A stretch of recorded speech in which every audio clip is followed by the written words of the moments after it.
everybody. I am calling this meeting to order at 6:30 p.m. We have 4 members of the select board present and 1 member online. This meeting is being recorded. Hello, Elena. And would you all stand and join me for the Pledge of Allegiance?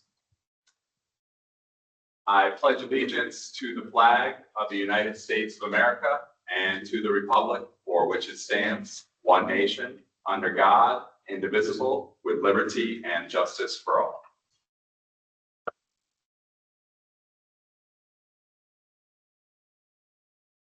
Hey.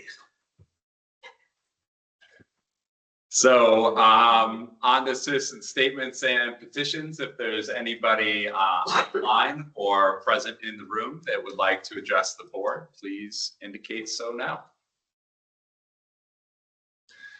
Seeing as there are no takers on that, let's move on to community events and announcements. There are no community events and announcements, but soon will be baseball season. Sir? I don't have one on there, but there is one. Why don't you tell me what that is? It would be April 18th is going to be our kickoff event for the town cleanup. Awesome. Conservation. Send our newsletter. Is it? Conservation, Board of Health, and myself and Parks have all gotten together, and we're going to kind of make a big event out of this. Okay. Maybe offer some refreshments in the morning, and then again at the end of that Saturday, like noontime, we'll offer lunch. And we're trying to get environmentally related items to come up to the parking lot of Club School. All right. That sounds great. Are you, you said you're going to be hooking up with the conservation agent? So we already had a meeting about it, the health, conservation, parks, and myself. Okay. And we've started the planning, the flyers out there. We're going to be buying supplies for it. That sounds like a lot of fun. The town cleanup event is the kickoff of spring. April 18th. April 18th. Right. We do have a snow date because who knows? Just in case. Just in case. Sorry to you sports. We can't control Stop the snow. swearing. All right. Thank you, John. That sounds awesome. All right. So they're on the meeting minutes for approval. It's going to be a minute because there's a lot to go through. We don't have staff at the moment to handle it. There's negotiations. There's a lot of stuff going on. So we're going to get to it as soon as possible. We just had a chat about it on Monday. It's being worked on. So it's not just hanging. We got somebody taking care of it. So hopefully next meeting we'll have some minutes for you. Yeah, Rory Griswold, who's online, has been at the meetings in person, has drafts of these, and I just haven't had the time to go over everything with her. So Rory's doing the work. It's my follow-up with her that we need to do. I need to do. All righty. Now on to number 5, snow and ice update. Next year I'll have a theme song for you. Please don't. It'll be like a tropical one. People bells. Yeah, around this. Yes, that works. As I was here 3-4 weeks ago asking for more money for snow and ice budget, and I have to come back and ask for more. That last storm really did a number on us. And we've got something coming maybe tomorrow. So we have something similar to last night coming in tomorrow. Just to give you an idea as to what last night did to us, put out 283 tons of salt, 4 different runs through town at a cost of $22,000 Okay. in one night. And we're looking for the same thing tomorrow night. Prevent some accidents. There were accidents even with us being out there 4 different times. Okay. So I hate to say, but I think this is, we're probably likely to see more of that than we are snowstorms going through March. We're doing the best we can to conserve the salt, but at the same time, we got to make sure that the roads are, people are sliding off the road. So if you have any more storms, you need 100K, right? I would say 100K. We are right now. More, like 150, 6 storms? No, hey, whatever you need, I just want to end up with So- salt shed filled. As of today, we are $21,000 in the red. Okay. On top of the 125 that was already. Yes, so that 125 is gone and we are 21,000 past And so 4 more storms is another $100,000. Right, mainly labor. And I won't say, last night was, that's not all the time. We had to go out 4 times over the course of the night because of the ice. Sometimes it's once, maybe twice. It's not that bad. Depends on how much rain washes the salt Right. off. But we get something like that again tomorrow night, we're gonna be in the same. What does it cost to fill the shed? It's pretty empty right now. Yeah, but what does it cost to fill it? Like ballpark, like We're talking Like 30. 1,000-ton shed. We're talking 7920. Is this the time to fill it, or do we just buy as we need and then fill at the season's over? what I'm saying is, I would want to see cost to fill the shed, and then you add on predicted storm. Yeah. So cost to fill the shed, we're talking 7947 a ton, and it's 1,000-ton shed. 80 grand. 80 grand. 80 grand to fill it, and then whatever we got for storms. So at least 150. At least 150, What is- maybe 175. What does We're already, the because we're already price 20. per ton compared to now is what it was 6 months ago? It's the same. So it's a We contract. locked It's into just a con- we locked a it in. contract with, I believe it's close to 40 other towns. And the price actually came down this year from last year. It came down from, I think it was 96 a ton to 79 a ton. And we're 125 in the hole. I'd want to see at least 175, make it even 3. It's free cash to. So we're 20 above the 125, we're 20 below, 80 to fill, that's 100 unknown. Yep. What are the unknowns? 75 is 3 additional events. We know we're gonna have 1 additional event, so I wouldn't do, like I said, that was 4 times last night. that's anomalous. Yeah. It's not, there are times that it happens, but Yeah, I mean, the worst case scenario is fine. Yeah. Like, there's nothing wrong with that. Yeah, and this is the sort of vote where it's the public safety issue where we're going to do what we need to do regardless of the vote. So I think 175, so we have 100 known, 75 is 3 large anomalous events. So 175, we probably won't get there. By the next meeting. You just pull a chair. Just saying. Okay.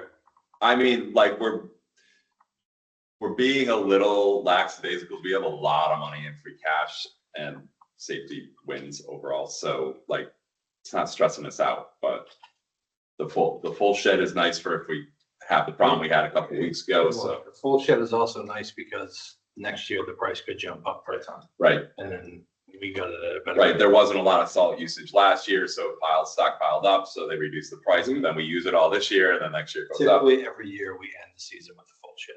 Okay. And that insulates you against early season. Yeah, that's proven, I think. Yeah, all right, so, I'd be looking for a motion,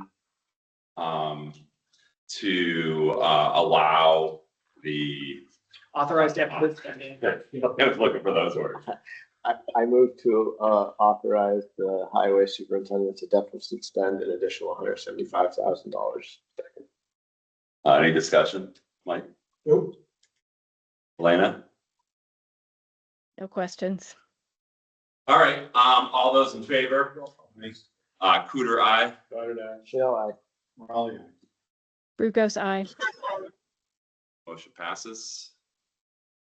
Anything else you want to talk about? Thank you. Thank everybody else who has to go out there and drive in that terrible weather. Thank you for all your work earlier, Blizzard. I know we talked a little bit about it when you were here with the budget meeting, but it was a lot of hours from a lot of people. You guys did a great job. Like, I know it was said here a few times already, like, you don't know what it was like in other towns. Seriously, man. Compared to other towns, like the people I'm talking to, I'm super proud of everybody here. It's just, I feel like we were kind of a shining example. It was They- fantastic. Yeah, so that was nice. I will pass that along to the guys. Do that. Thank It's you. on there, right? All right. Thanks, Pete. Thanks, everybody. All right, on to talk about something that's not related to money. The annual town meeting. All right, so, all kidding aside, there are a couple of serious items to talk about when it comes to the warrant. And they've come up like passively before and a little bit more actively recently with the budget review. And so I'd like to talk first about the town clerk and then about the tree warden. And so Ellen has sent a letter to the board explaining exactly, the background. It's a nice little report that shows how she believes these two elected versus appointed positions factor into the town of Mendon. And I think if I just bottom line on top, this is somebody who is an official employee of the town, but is in a silo essentially for how they do their work. And that leads to more exclusion than inclusion. And she thinks she'd be a more effective employee being an actual, hired employee with the benefits thereof. So that's my summary. So I'm going to share something, a Collins Center study that was done for the town of Arlington. I'm not going to go into Arlington specific findings. I'm going to stick on their general findings. So the town clerk sent a memo this afternoon outlining some of her positions.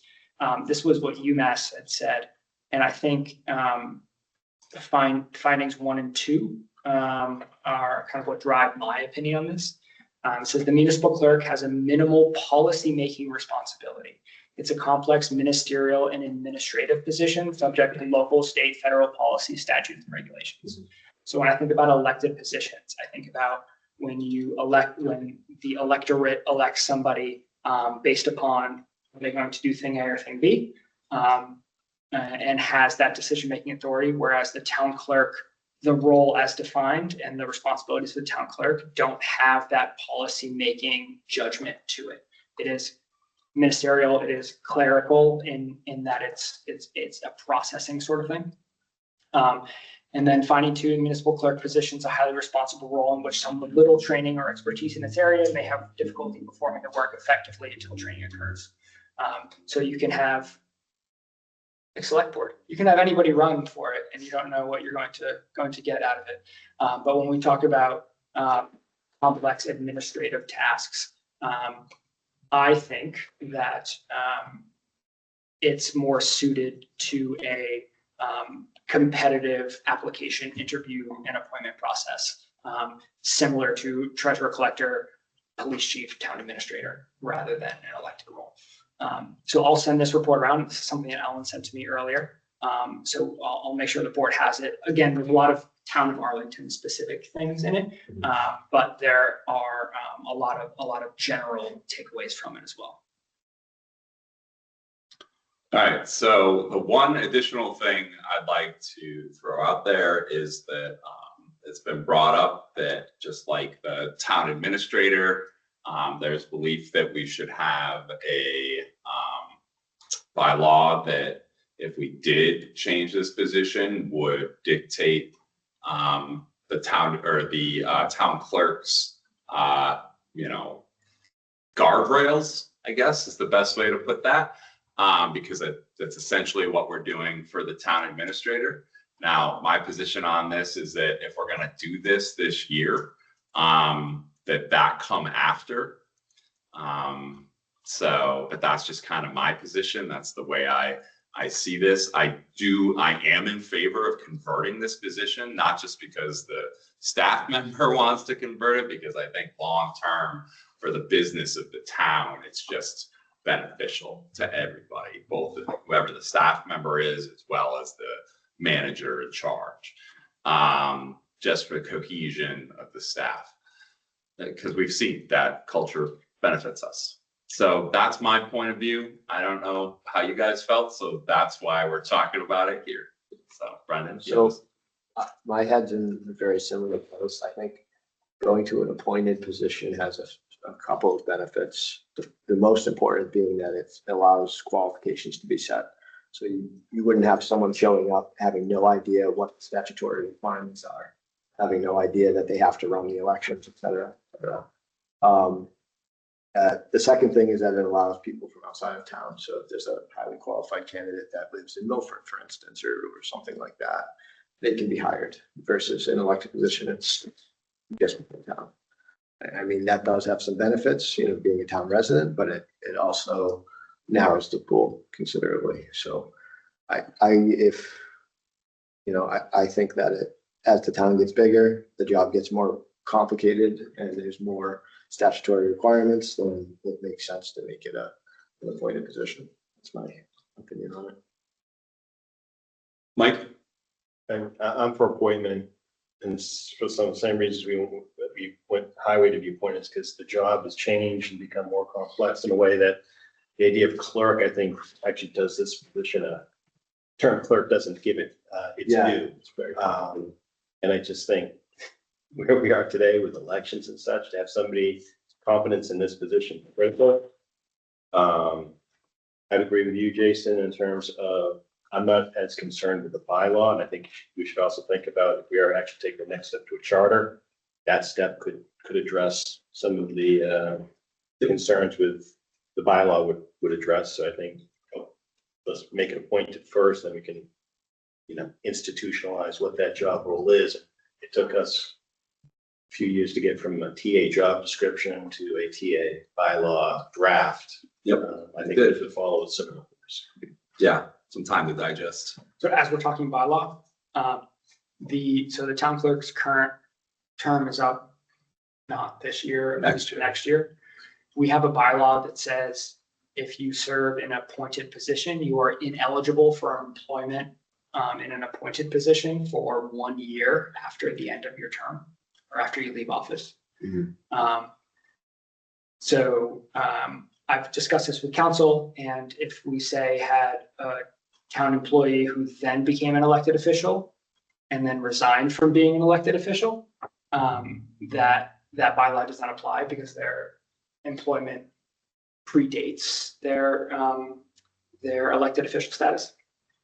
So if our highway superintendent resigns from the Parks Commission, he doesn't then have to resign from being highway superintendent. But the bylaw as written would prevent the current elected town clerk from being appointed to a position. So that bylaw would need to change if the board wanted to appoint the current elected person into an appointed position. Sounds like a warrant article to me. Yeah, so that would need to happen in advance of next spring town meeting, which is when the town clerk's position is up. So I have a placeholder on the current warrant, just have a change to this bylaw in anticipation of this one. And the change would be if a position is converted, then that person is. So I wrote very rough and ready language about that and sent it to council. So this is what I want to do, make it happen. We had discussed this a few years ago. This came up once before. And the current town clerk, I think, or the immediate previous town clerk was against it. But at that time, the conversation was that there was a warrant article that within that language would take care of that incident, that incidence of taking the elected town clerk and converting it to an appointed position, irrespective of the bylaw. It would basically create an exception without having to change the bylaw. So I asked that to council. I said, can we just make the motion to say we exempt ourselves from our responsibilities over here? And she said that's probably not best practice in that you would like to make sure you adhere to your own bylaws. Town meeting can't really exempt themselves from their own bylaws. The bylaw doesn't have teeth as to how it's enforced and what happens if you break the bylaw. It doesn't say that, but I think the town should adhere to its own bylaws that enforces those on. Well, and again, the discussion was that if you're making a deliberate exception because of the circumstances, that you are adhering to the process because you're allowing the same body that voted the bylaw to exempt the town from the bylaw. So I'm going to ask you to hold that so I can call some people. Yeah. All right. Elena? So I think for some reason I can't turn my camera on, but I wanted to say I'm generally in favor of appointing. Like because, of some of the reasons mentioned that I think it protects the town to be able to choose who is qualified for the position, whereas in a case of an election, right, we know that you don't need to have any background or qualifications to run, and then so it depends on the choices of who is running. But I did want to say that I also think it's important for us to build in protections to the appointment process, because it's still a unique position in the town, and that it's somebody who is overseeing the election. So very accountable to the public as a whole. And so I think, should we write in bylaws about this? I think I would want to make sure that that was taken into consideration. All right. And sorry, there's 3 people online. Dave? So we do have past history on this. We can just go back to the highway surveyor when we switched him over. I think Cindy Amari was town council handling that one. So town council did handle it for Alan Tatro when we switched him over, and we didn't change the bylaw at the time. So I don't know if Karis can go back and look at Cindy's records, because she doesn't work with them anymore, but there should be something there when we did that process with Alan. Yeah, right. That's a good point. We did do this. Alan retires. It's not. Oh, right. All right. We had written a bylaw to change his position from elected to appointed. And he was for it, but the people at the meeting voted it down the first time. But the police chief is correct. Cindy Amaro was our town council and did write that, and there was a bylaw in place and did dot the i's. Mike and then Carl. I'm going to get you right after Mike. It's real quick. I'm assuming the type of change the bylaw we're talking about is basically because if the select board, if we choose to change a current position from elected to appointed, an individual who is currently serving in that role is eligible to be hired. That's about the extent of the change I would expect to the bylaw. Is that fair? Yeah, I think the spirit of the bylaw didn't consider this type of thing. Right, but we can changed easily just. the change of the bylaw. So the way I semi-referendum language, should an appointed position be converted to elected, this prohibition does not prohibit the appointment of the previously elected person to their new appointed position. Basically, if their job gets changed, they're still eligible to serve Yes. with legalese. But it prevents the select board, it prevents Jason from stepping down and being appointed town administrator. Right. Yeah, like that's This is way something we original. definitely want. Carl. Yes, currently, the current town bylaws say that the town clerk is an officer, which means you have to be a town resident. So that part of the bylaw needs to be updated regardless of whether or not we create a new bylaw specifying the role of the town clerk. Secondly, the GBRC looked at the bylaw that we've been talking about that restricts employment opportunities last year, and we said, we raised it with the select board, and I believe Mr. Maroli is the one who said that because of the sensitive nature of the discussion when that bylaw was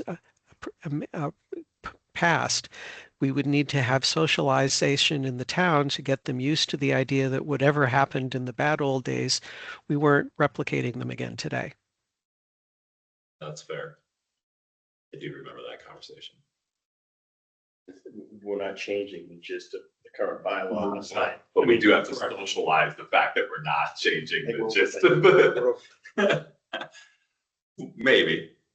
All right. So then is my summary of what I heard that we're supportive of putting this on the warrant, and as well as the modifications that are required to the existing bylaws to ensure that the outcome that we want from this warrant item happens, right? So small changes to that, adjacent bylaws, and a major change to switch from elected to appointed. I will follow up with, I have a memo from town council on the machinations of this, the steps you need to take for this to happen. I need some clarification on whether if town meeting approves this in spring of 26, whether it can be on the ballot in spring of 26, or if there's a 35-day waiting period that needs to occur and it would need to be on a future ballot. So that wrinkle I need to figure out, but I have the kind of step-by-step counsel. Carl? Do you want the GBRC involved in this, or do you want Jeremy and town council to work? I ask because if you want us involved, you should explicitly say that you are asking us to, and that way it bubbles up to the top of our queue over everything else that we're looking at for town meeting. I would like you informed on the changes that council wants in order to make this legal. I would like the GBRC to think about for either fall or next spring, what, if any, bylaw additions are needed to, further guardrail the clerk position after it's been converted for a time so that we have an awareness of whatever that means. Okay, we'll want that so, passed along to Tom Maroli. We're supposed to have a meeting next Wednesday, so we can Okay. discuss it then. And next Wednesday, I believe I can probably attend that meeting. Even better. Yeah. Yeah. So just make sure I get on the invite. I should be able to attend. All right. Thank you, everybody, for your input on that. And now we're going to head to the next one because I saw Mr. Steves walk in. Do you want to come up to the table and talk to us about your position as tree warden with the town and your thoughts on the tree warden position being converted or not? Good evening, everybody, gentlemen. We have Rory Severe come up to Oh, us. absolutely. John, come on up. It was all done. Well, you did stay, so. So I have just a question. I know this is an elected position, but so what is the impetus behind making it an appointed position versus elected? I think the main reason would be to get more work done. Because, I think like right now, the thought is if we brought this position into one that was managed by the town, that it could be integrated with regular operations. And that we would get efficiencies out of that stipend that we can't get with an individual. And we have problems allocating more money to that position for whatever reason. So I think that's the main reason. It's just about operational efficiency, at least for me. So this would have to go before the town Oh, absolutely. as a, It would be both a town meeting warrant article and then a ballot question. Yeah, it's not an easy path to do any of these things, but we definitely want to hear, as you doing this actual position right now, like, what about the position, negates anything I just said? Like, are there things that we missed and that we should be doing with that position, and our thoughts for operational efficiency are somehow incorrect? Like, we want to hear all that, like professional opinion. well, operational efficiency.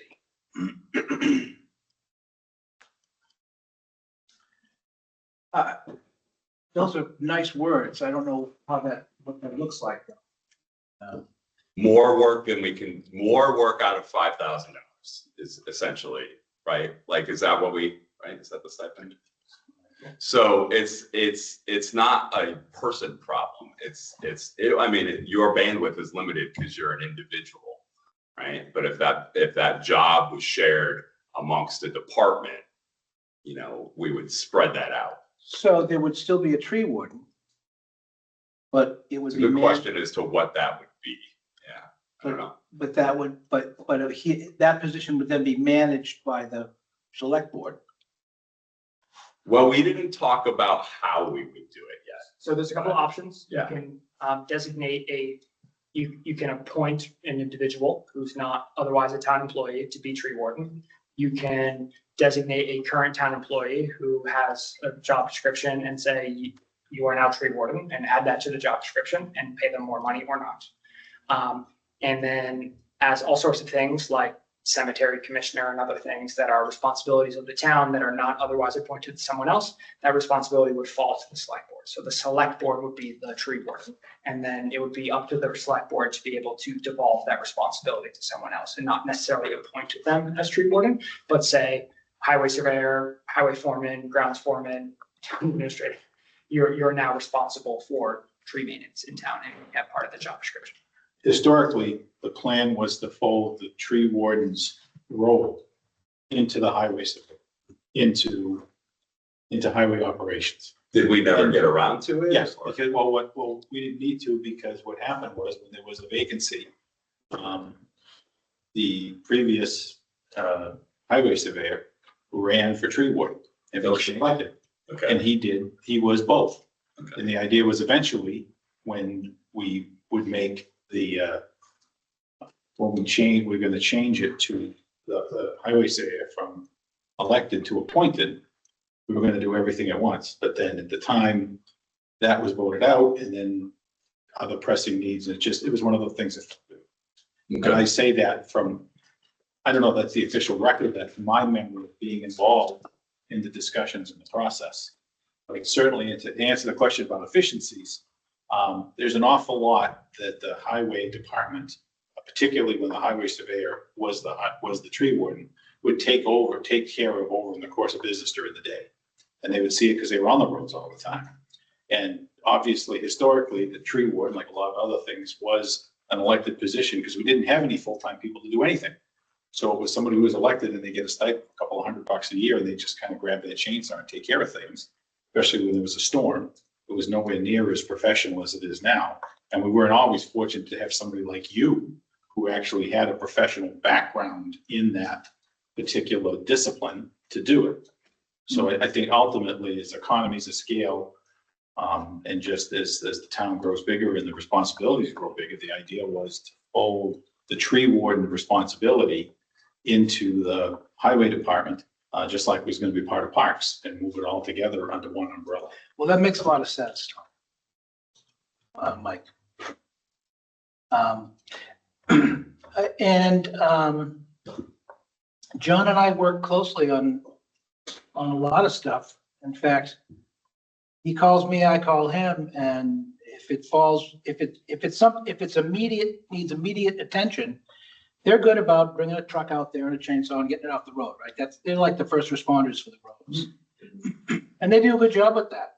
But beyond that, if there's a situation, a dead tree or a hanging limb or something's loose and dangerous, then he contacts me and I look at it and I prioritize it and I decide how quickly it needs to happen. And I talk to Bob and we bundle it with another list of projects, because when we get him, probably get him anywhere from half a Bob is dozen. our contracted tree maintenance vendor.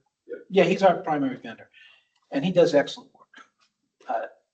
He's awesome. And I've been in the industry for 40 years, so I know all the players that are equipped in this area to do that work. Because you need a crane, you need a 75-footer, you need a log loader, and you need a chip truck. And you need to be able to make stuff go away. So, and I was a smaller tree service, so I know it was beyond me. I was not even eligible to do the work because I didn't have a crane or a log loader for that matter. But anyway, it works pretty good. And I have to say, I'm very happy with the work we've gotten from Bob. And if we had a bigger budget, we would definitely use it. But you know what? We're keeping up. We're doing okay. Alan got us through most of the gypsy moth, which was the dead oak trees, right, a decade ago or so. Now it's the emerald ash borer. So those are the ash trees, and they're going away. And, it's my job to prioritize them. And I spend a lot of time with him, and I field calls from people, and I go out and I look, and there's always questions too about what's town. I get crazy requests from people because everybody wants something done, especially if the town's going to pay. Yeah. So we get a lot of that, and I deal with the people, and I enjoy it. I think I earn the stipend. I put a lot of time in and a lot of purpose at the job. That aside, it's not gonna change my life drastically one way or another if it becomes and I could still apply as the tree warden, right? But anyway, if it becomes an appointed position, then it goes outside the town. If anybody is eligible, correct? Yes, that's where it falls down for me. Because I live here. I drive on these streets every day. I see stuff usually before John does a lot of the time. Well, he's on the road all the time. But the point is, I'm here, so I see it. I drive the roads. I'm not coming from Franklin or Framingham or Natick, you know? And because if you don't live in the town, you don't have your finger on the pulse of what's going on in the town. So I see stuff, so I'm here. So that would be as a bystander, as a resident, weighing in on whether or not this should be appointed versus a town position. That would be my hangup. Well, the issue is always, you know, electing somebody who lives in the town is the idea that they're not a paid full-time employee. So just by the nature of where they live, they'd be able to see it. Whereas if you make it appointed, you could hire somebody from outside of the town, but then, like you said, they're probably not going to be a full-time employee. So the idea that they would, as part of their employment, drive around the town and keep an eye on everything, it's not going to happen, which is why the discussion was make it an appointed position and merge it into other activities that highway and parks do, so that it's somebody who is full-time. And now, instead of just having you on your own, you talked about working with John. The idea is that there's a whole department of parks and highway that collectively are throughout the town on a daily basis, and they know everything that's going on everywhere, and it makes it more efficient. So I got you. that's the plan. Whereas the wild card is if you get somebody elected who does not have requisite experience, and suddenly it just, instead of it solving a problem, it creates a whole nother problem. John, thoughts?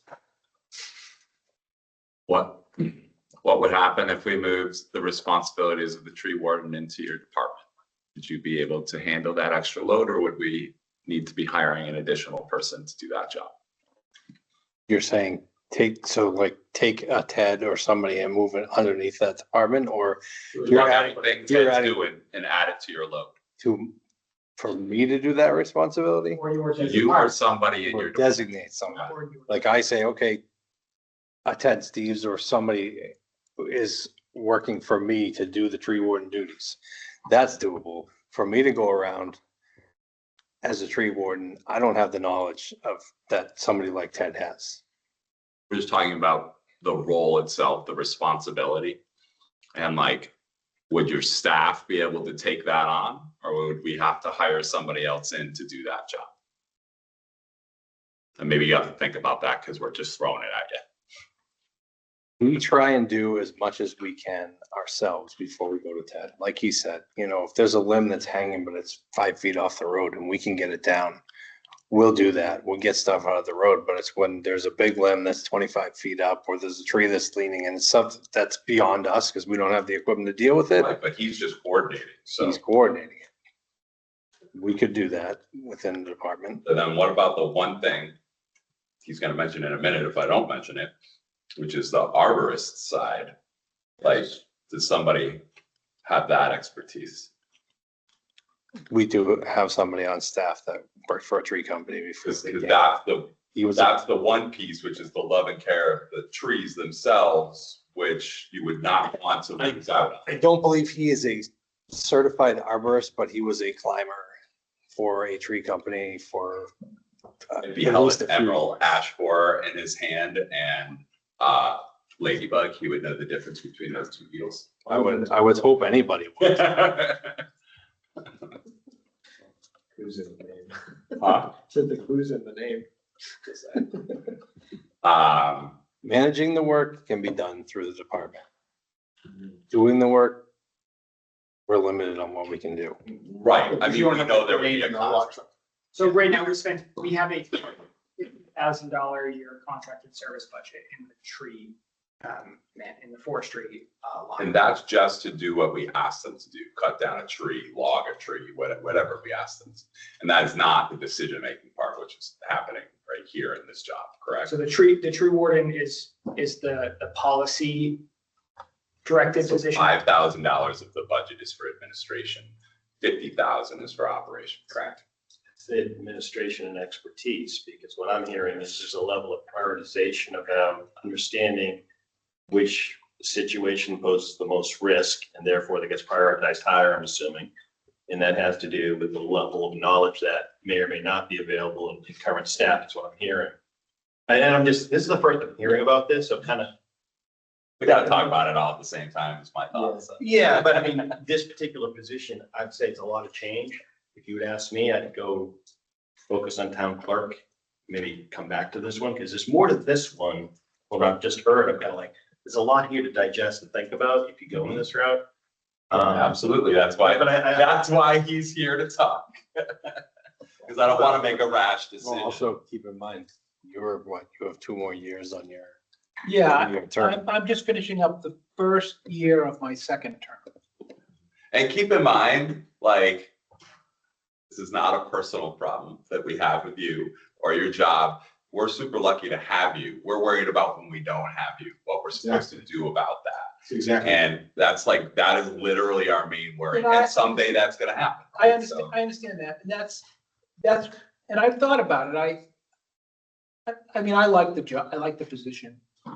I enjoy this venue, trees have been my entire career.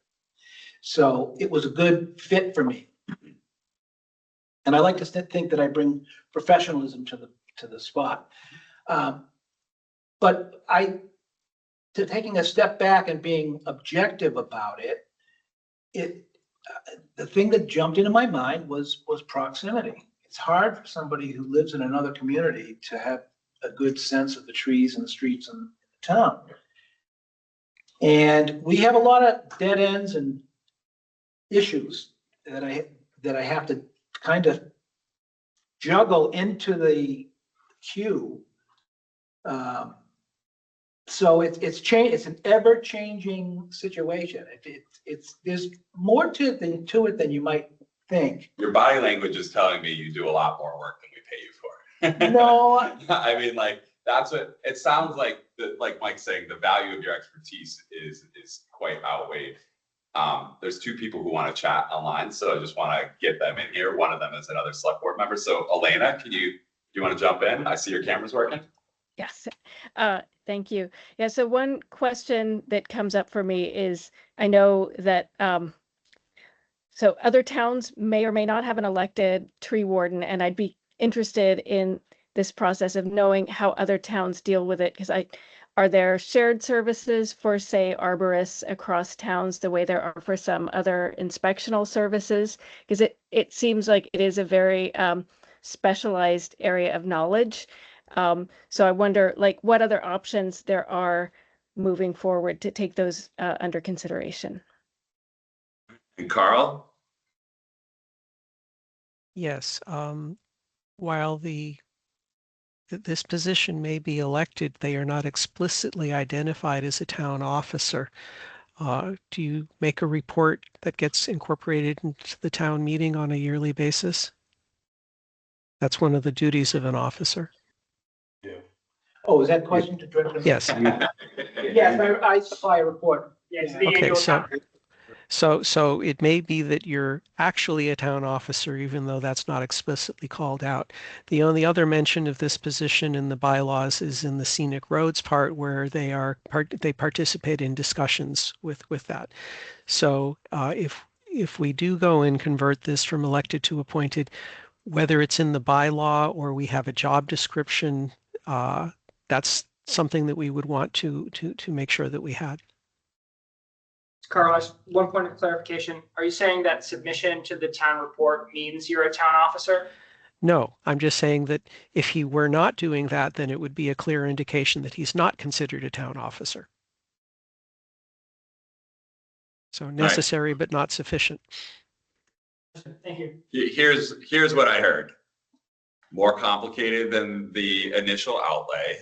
There is support for doing it inside the department, but it might not outweigh the expertise that we get from the current individual. We should talk about this in a couple of years, right, or a year, right? You know, at least a year in advance before Mr. Steves, you know, either getting elected again or stepping down. And then we'll have some more data, like Carl's saying, like, we don't know the definition of the position. We don't know really financially what it would mean inside your department, because that operation would offset other operations, right? Because it's not like you have free time. So there is a lot of fire. Brendan, go ahead. Yeah, I'm my head's in the same place as Mr. Goddard here, and I just wanted to, well, just that if we're gonna focus on one, I think it makes more sense in town clerk. I think the community nature of having someone elected and living here is really beneficial to this particular position. And I just wanted to give an example of some of the work. One of the things that requires a lot of expertise, for instance, the current tree warden took a project to preserve and maintain those giant sycamore trees in front of the park, so that they're around for, you know, another 100 years. That's not just cutting down trees, it's also taking care of them. So it's not just something that is just calling someone.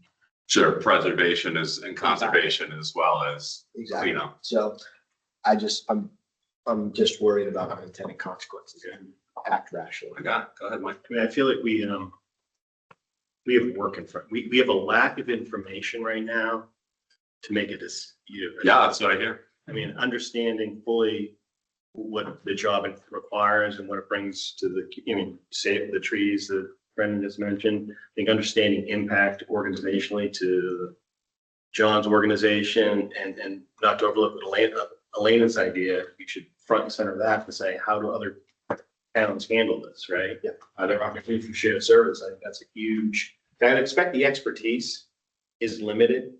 So in terms of resources, I think there's, if we can understand, what the need is, we can understand if we can get to a point where we can look. All right, Carl, I see you. Yep.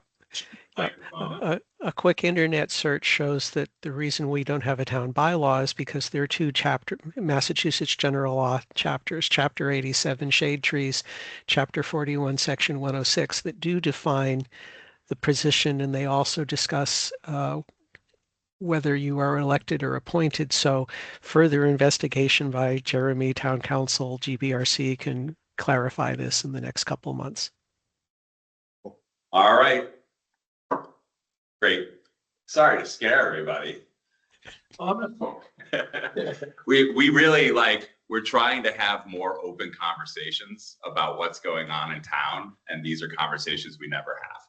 So it's like we really want to hear that it matters that you exist in the position that you're in, and it sounds like it does. So it's good. It's kind of a strange position. Yeah. It's an odd job. Yeah. I just happen to fall into it, which I happen to be a certified arborist, and I happen to be retired, and I happen to be a Mendon resident, and I happen to. Serendipity. It just worked. So. Well, we appreciate you coming out to talk to us about it. If I can answer any more questions, but I stated my heart, right? Yeah, I know. Like I said, whatever's best for the town's cool with me, and I might be happy to apply for the job. Okay. When the time comes, if it becomes an appointed, but it is, every town, community in the state has a tree warden. Okay. It's a state thing. So, and it's important. It's an important position because if you got the right guy, I think I'm the right guy. It sounds like you're the right guy. Yeah. Definitely would want an arborist, right? Yeah. Because you look at a tree and it looks like it's struggling, it's stressed, what kind of tree is it? How can you diagnose that? Well, that's where the arborist expertise comes in. Right? Sometimes we don't think past the cut down part. So. Well, and John, like I said, he's the first responder. He gets if something falls on the road, he gets it off the road. Boom. Then it becomes tree work. And that's when I have to look at it. I have to assess it. And I have to bring in Bob or whoever we have is our person. And And I have a good relationship with Greg Demas. He's a National Grid, and a lot of times you have situations where technically anything involving power lines is grid, right? But there's a lot of times when the wires cross over the road and I can do it, and we get them to do it. I gotta say, and I know we all pay the electric bills and nobody loves that, right? But working with Grid's been good. They've done some things for us. They've helped us out. They've saved us almost $100,000 on Quissit a couple of years ago. They spent a week and a half up there with major equipment, took down, I don't know how many, 20, 30 ash trees. Any one of them would have been $4 or $5 grand. They were great. So listen, and I don't like to pay the electric bill either, but so I consider the biggest part of my job isn't looking at the trees, really. Relationships. Okay. It's having these relationships with Greg and John and being on the same page and keeping the lines open, you know? All right.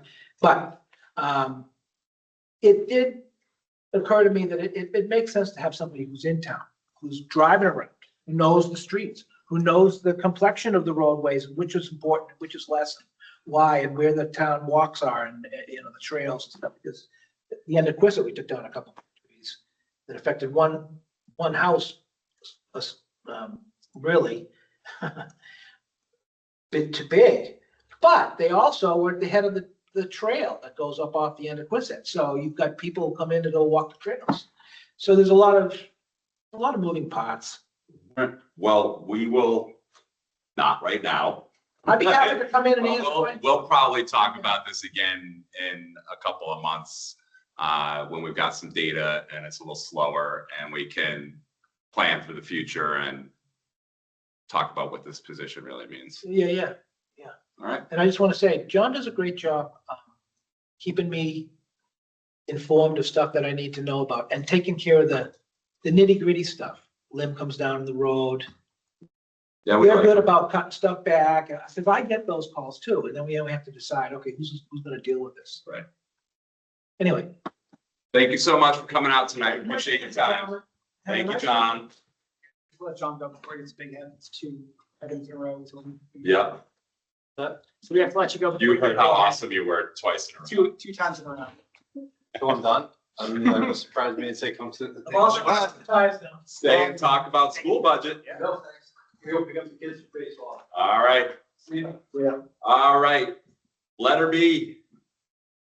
So, School budget machinations. yeah, I spelled it wrong, but But I pronounced it right. you did.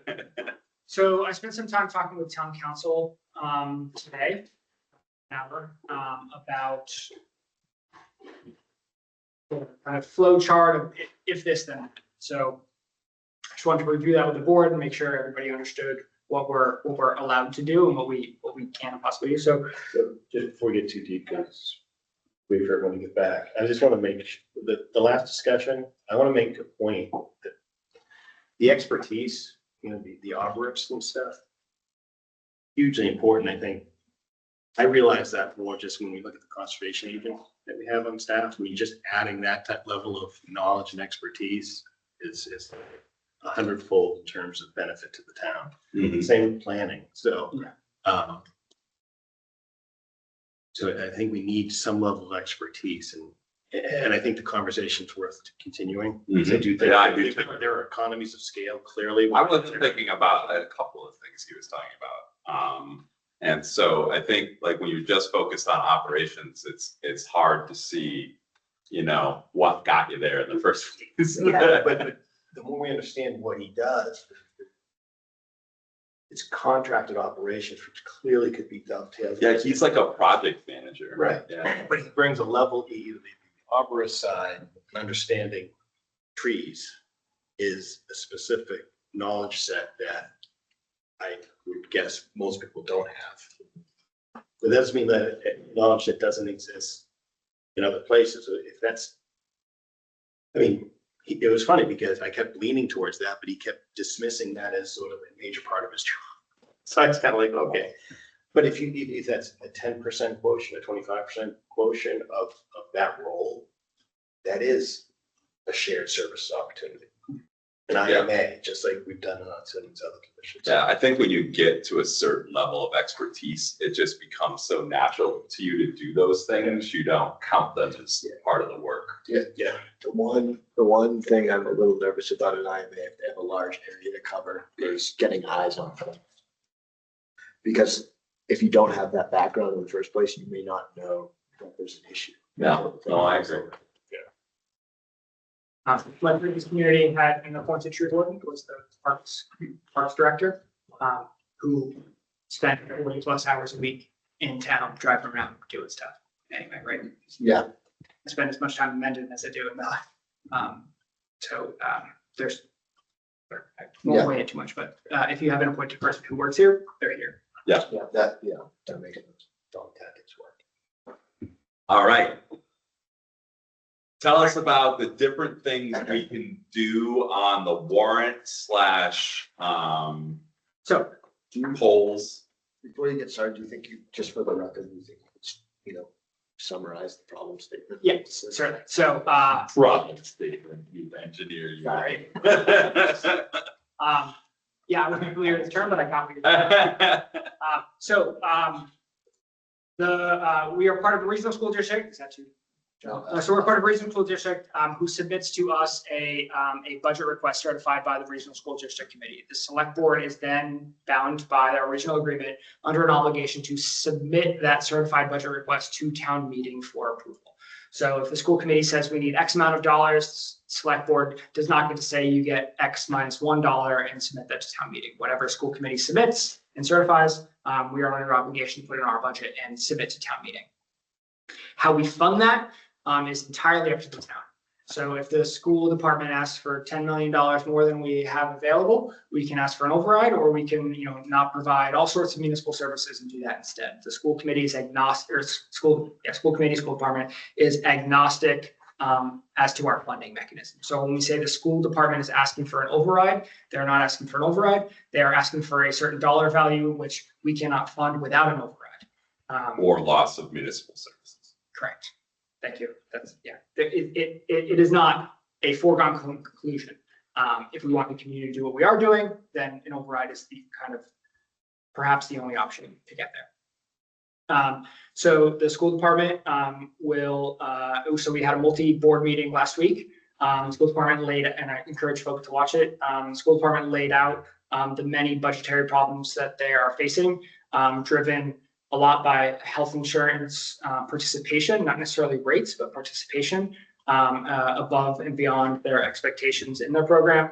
Out of district special education tuitions, which have increased at a rate far above inflation, far above Proposition 2.5 and Chapter 70 allocations. And that's not more folks participating, that's the same folks. Those tuitions are going up at a rate exceeding everything else. Yeah, I think transportation was a large part of the giant increase in the special education line, correct? Yeah, so that's outside. So regional transportation is, state says they'll reimburse it fully, and they never do. But special education tuition or special education transportation comes outside of that.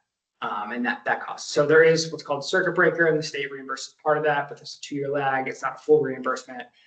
It's not one-to-one, and increases still hit the department pretty hard. And then just general staff, there's cost disease in education, and that it still takes 60 minutes to give a 60-minute lecture. So when you have kind of a people-heavy organization, which school districts by default are, those costs are going to go up every year as well. But I think the school department focused heavily on the increases in special education out of district tuition and health insurance costs as driving their above kind of normal ask. To remind the board, the increase from Mendon Upton Regional from fiscal 25 to fiscal 26 was $0. I had programmed in about a 4% increase for fiscal 27, which is about $560,000. And then the school district said, can you do 602? We said, great. And now we're looking at a multiple over that, $1 million, $2 million over that. They have not certified their budget. Again, I encourage folks to watch the presentation. This is a discussion about the mechanics of it, not about the policy decision or about the absolute value of it. So getting into annual town meeting, the select board will present a budget, the finance committee will recommend or not to town meeting that involves the school department budget. That will come with a question on how to, a revenue question on how to fund that, including an override is my anticipation. So there will be 2 questions, the budget and the override. Council is going through language. I'm talking with peers about ordering, about presenting 2 questions on budget. If the override passes, this is our budget. If the override doesn't pass, this is our budget. Because I don't want the town to be in a position that an override that is totally school driven fails and the town is without a budget on July 1st as a result. I don't want the town to be operating what's called a 1/12 budget, which is 1/12 your previous year's budget for the month of July and a 1/12 for August. Because in that case, we would not be able to implement collective bargaining agreements or any contractual increases for staff. And then all of our or not even for staff, any increases in any of our contracted obligations. So we're kind of working out how that works. So regional school districts budgets need to be passed by 2/3 majority of their constituent communities, which means in a 2-community district, each community effectively has veto power over the budget. And what that means is it's a 2-step at town meeting, the budget and the override authorization, and then a town election to authorize the override as well. So if any of those 4 prongs, right, the budget or the override, well, the other community doesn't necessarily need to do an override, but should they need to, if any of those 4 prongs fail, the budget fails. And what happens then? So then the school committee goes back and reconsiders their budget. There's a time frame, I forget, 30 days, 45 days, something like that. School committee goes back and reconsiders and brings that. And this is something the communities have experienced, but not in recent memory. So I'm just kind of trying to rehash it here. Reconsiders and then represents a budget, which would then result in a special town meeting to approve that budget and another special election to approve an override if necessary. If it fails, again, at any of those up to 4 prongs, there's a combination special town meeting between the 2 communities to approve the budget. It is not proportional. So even if Mendon's 45% of enrollment and Upton's 55% of enrollment, it's whoever shows up at the meeting, majority rules. So if Upton has 3,000 people, Mendon has 30 people, that's the core, that's who gets to vote. If it fails at that point, then we get a 1/12 budget. We send it to DESE or Department of Elementary and Secondary Education, and there's a whole process at that point, which I felt like that was too much to kind of get into for today. The question I had was, and council looking into it, we get to a combination special town meeting. If the budget passes at a combination special town meeting, and then an override fails, an override vote fails, we would then be in the position of being stuck with an expenditure, which we don't have a resulting revenue to support. And what are our obligations options at that point? I think the option to cut spending and increase revenue in any other ways, which is pretty ugly. If we're talking about this, 7-figure range. So I'll put together a presentation for this board for town meeting about once we have kind of certified numbers in the school district, how we get from here to there, how we fund sorts of things. Going to try to soft launch this, that it will be my goal is to minimize the override ask, to be able to have it palatable to taxpayers as early in the process as possible. That involves finding revenue wherever we can find revenue. So that means asking, so we get about $16,000 a year in state revenue for the library. So that's asking the library to take on $16,000 worth of library staff and something like that. It involves looking at the park revolving fund and saying, how much is the general fund supporting these fee-based programs and how much can really be moved there? So things like that. It is the searching the couch cushions kind of method to begin with. And then the second piece would be to use what are, so I've used this phrase a couple times. Stabilization fund exists to stabilize town operations in times of economic tumult, so we don't have to cut staff with what we think is a blip. So I will present a plan for consideration on using one-time funds to stabilize operations, to reduce with the explicit intent of reducing the taxpayer impact, the marginal taxpayer impact of an override, not eliminate one. We're not in the realm of eliminating one. We are. This plan will be reducing the impact, and it will be a multi-year plan to expend. This whatever level we use, X dollars in fiscal 27, that money is still going to exist in fiscal 28. We have to fund it somehow. So it is borrowing from future new growth, future levy capacity, and then come up with kind of a appropriation and step down plan, and then a out year explicit commitment to refund stabilization, to have an appropriation from general fund back in stabilization to repay what we have. If we come across the same issues, if the school district needs another, an 8% increase, a 10% increase year over year, that's not in the plan right now, and that would require additional action. This is saying that this plan addresses, this is a 1-year step up for the school department right now, and we expect level increases, or not level funding, but predictable, reasonable increases year over year out. So it's ugly in that it requires extraordinary budgetary measures. It requires asking the taxpayer to pay additional on top of Prop 2.5. It is going to be incumbent on the school department to pitch, to present the rationale on this, why these extra funds are needed. I don't think it's not on the select board to say this is why the school department needs.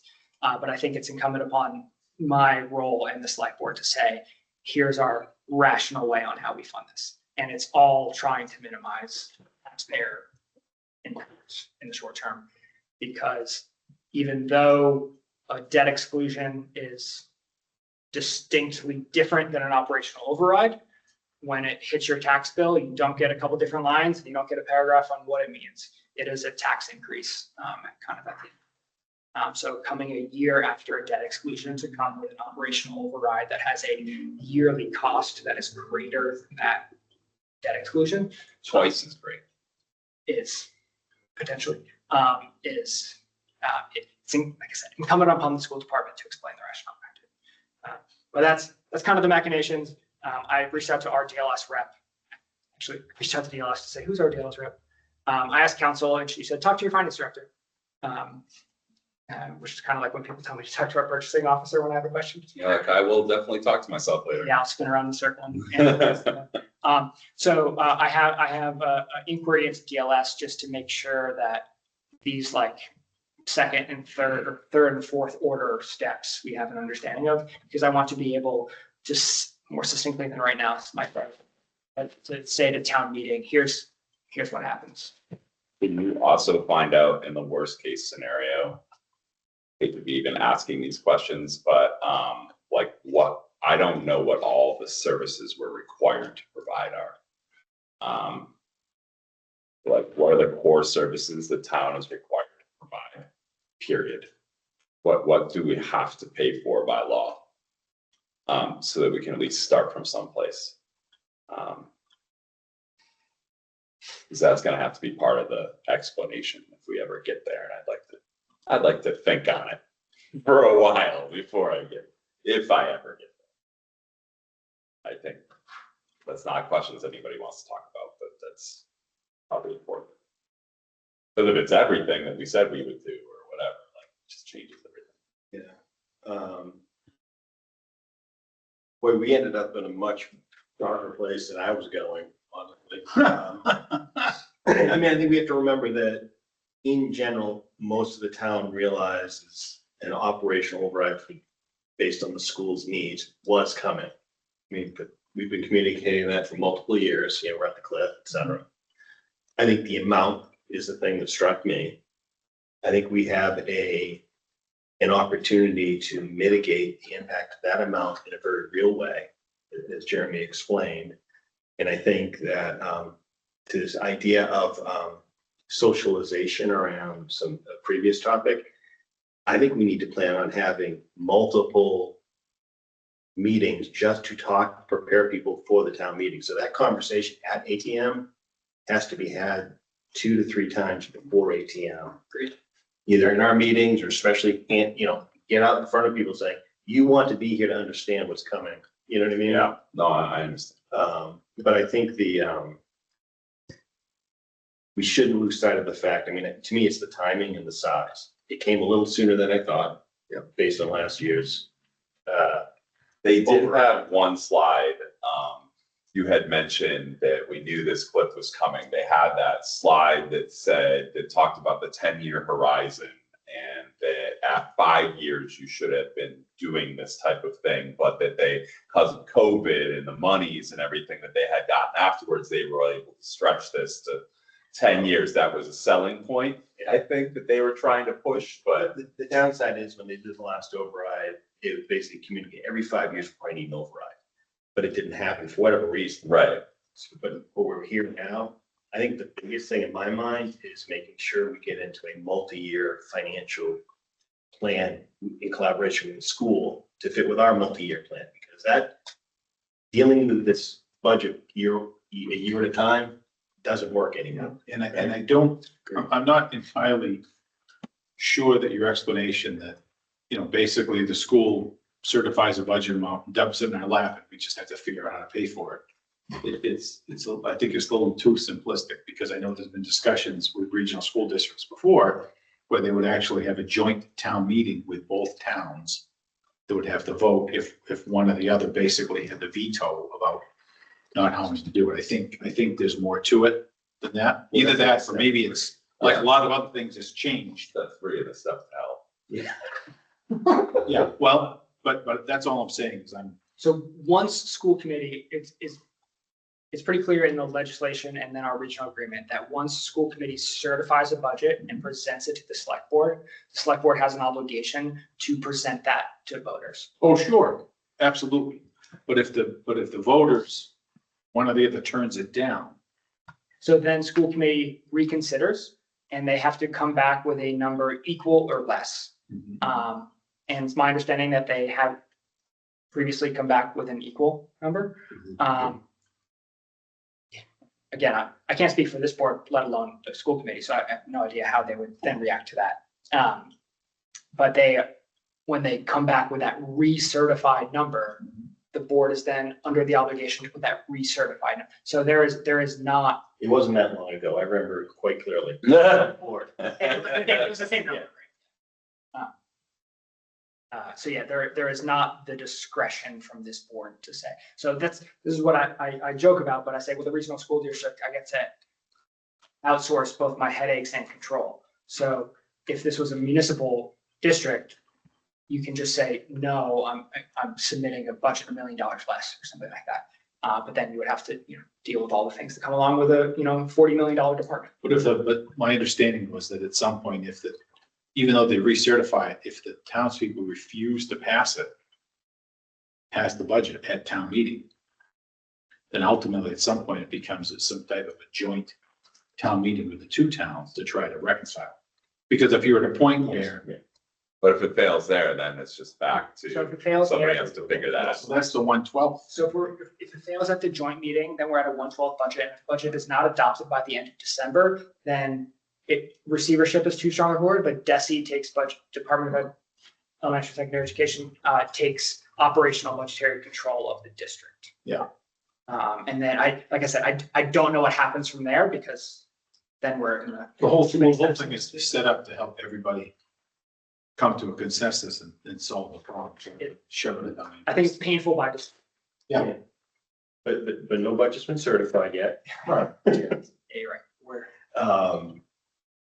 And I think from the multi-board meeting that Jeremy mentioned, we had the takeaway to actually come back together and kind of understand sort of, are there any intermediate levels of funding that could be addressed rather than the scenarios that were presented last Wednesday. So I think there's more to come, but I think the outline is, you explained it's my understanding as well. Yeah. And I want to make sure that we have not make sure, I want to explore the options to just see what they are for us to, get our own house in order apart from the school budget to make sure that we're not subject to that our whole budget isn't thrown into chaos, that we're able to still make the investments within the levy that we're, debating here. Mr. Hummel? Yes, I attended the meeting as well and got the same perspective as the previous speaker, that they should have been asking for an override every 5 years. But with COVID money, they kicked the can for 2 years, and then from draining their reserve funds, they kicked it another 3 years. As a FinCom member, my recommendation is that we ask town administrator to do the same thing with the school district that he's doing with every other department in town, making sure that they have a long-range strategic plan and doesn't rob Peter to pay Paul in the short term that ends up in a big budget. For example, all of the budget areas where he's building in padding for future years. So I'm hoping that we can get that same kind of thing going with the school district. And that's your general summary, Mike? I mean, that would be the collaboration, because the TA, I would hate to ask Jeremy to say, get it done because it's really out of your purview. Yeah. We want to collaborate as much as we can because We can ask what we do. I think they'd be open to it though. honestly. No question about it. And I have a good relationship with the school department, and my shorthand is that people stomach high taxes in Massachusetts because we have good school districts. And if our school districts aren't performing well, then the whole bargain kind of falls apart. So I think that the superintendent and the budget director did a good job of explaining the drivers. Yeah.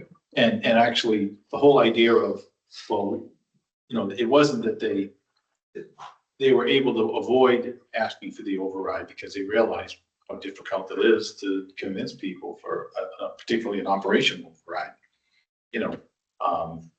And it wasn't like they weren't talking about it. They've been consistently warning and discussing this.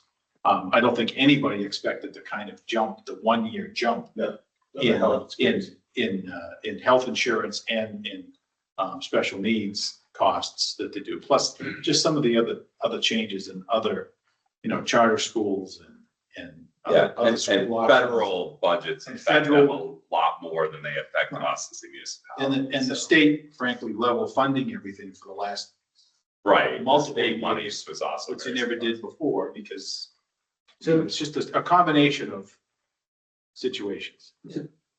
No, I just want to clarify because I was one who said, we need a multi-year plan. Mhm. And I just want to, for those people watching, I want to point out the fact that we as a town only got to a multi-year framework now. Right. It's not like we've been riding this strategic plan. We're up here and they're down here. We've managed year to year alongside the school district to the point where we've kind of in our future investments. And I think the more we can get them to think about that, we can start to drop things in, like firefighting in 2 years. But it's within our 350-year plan we just got. Yeah, so, but my point is, I would say the actions and decisions over the last number of years have been a collaborative effort to make sure that the town's not impacted too much, the school's not impacted. I just think we've got to kind of evolve now to where we can collectively move forward on a multi-year vision. And I agree that the soft launch long-term is a much better resolution than a giant hit in the jaw that will cause a lot of consternation that we don't really want to deal with, I don't think. I think that's the only way, it's the only way that we're gonna get through this, is we have to, there's something that the first day I said it, you need to let us know about bad news fast and loud. That's what. All right. I was just about to say we're banging it into ground, but Elena, go ahead. Last word. You're on mute. Sorry, I know, saw that. So, thanks. So just to follow up actually on what Mike Morley said, and I believe what Mike Goddard said earlier, but just the communication with the town, like I think getting the word out there, because I know, we talk a lot about town meeting and presenting at town meeting, but we know that only about 10% of the voters maybe go to town meeting, and that we need to reach the voters who vote in the town election. And so I guess I wondered, about having additional information sessions from the board. I know the school committee is going to do some, and I also wondered about the town newsletter that you're working on, Jeremy. Like, what's the timeline for that, and can we start getting that in front of people soon? Yeah. Newsletter, you say? Yeah, so it's on a different page in my binder here. Yeah, so Jen, Rory, and I have been working quite a bit on that. I spent more time than I wanted to on it today, and I said, somebody else proofread this. I am done. So our plan is to finalize it tomorrow, digitally release it either tomorrow or Friday, and then get print copies out next week. So we're there. So there's not a ton of budget talk in that, but we can do that in the next iteration and focus pretty squarely on that. Can I also suggest that, and I mentioned it to the superintendent last week about, is Mendon Commons, that the name of the? Yeah. Yeah. So, should we plan ahead for a bigger space, or should we plan ahead for using the gym instead of the auditorium? I mean, this is a big one, and if we're gonna do all this advertisement to drum up voters, that auditorium only fits a couple hundred people at the most. Do we want to plan just logistically for an alternate meeting room or remote viewing area? So yeah, I know a lot of towns do that. Yeah, my town used a spillover for. Yeah, so let's just make sure we're ready for that in case it happens. Fingers crossed, the best thing that can happen is we just let those last space. time we did that, we had it in the gymnasium and had the spillover in the auditorium. Oh, that makes sense. And then, I mean, the last big meeting I remember us having was outside, so. All right, is there anything else around the town meeting warrant in general that you want to chat about? And so letter C was just anything else that we haven't, the normal stuff's gonna be on there, but are there other considerations? We're gonna have some bylaw stuff coming out of the general bylaw review committee that'll come back to the board, but are there any other things that the board wants to make sure are considered?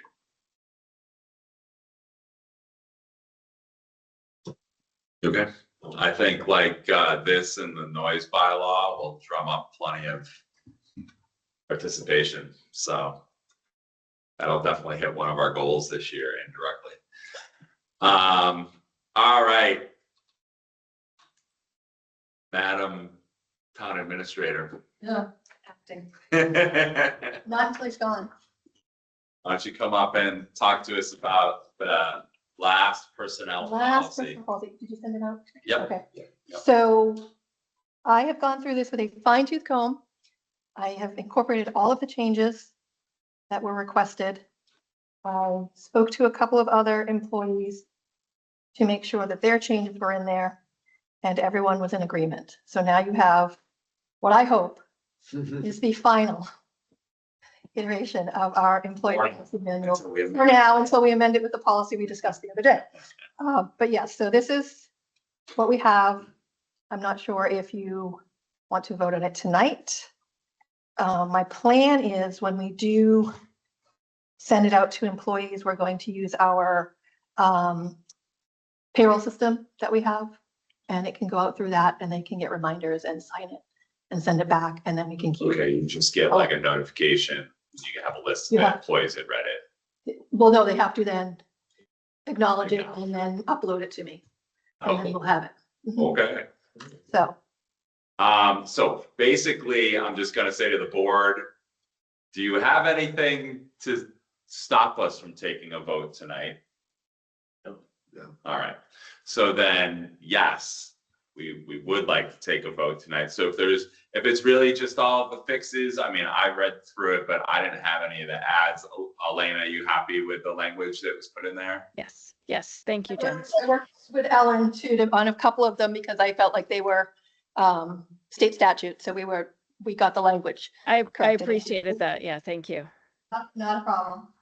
All right, well, then I'd be looking for a motion to approve the personnel policy as presented. So moved. Second. Any discussion? Thank you for your work on this.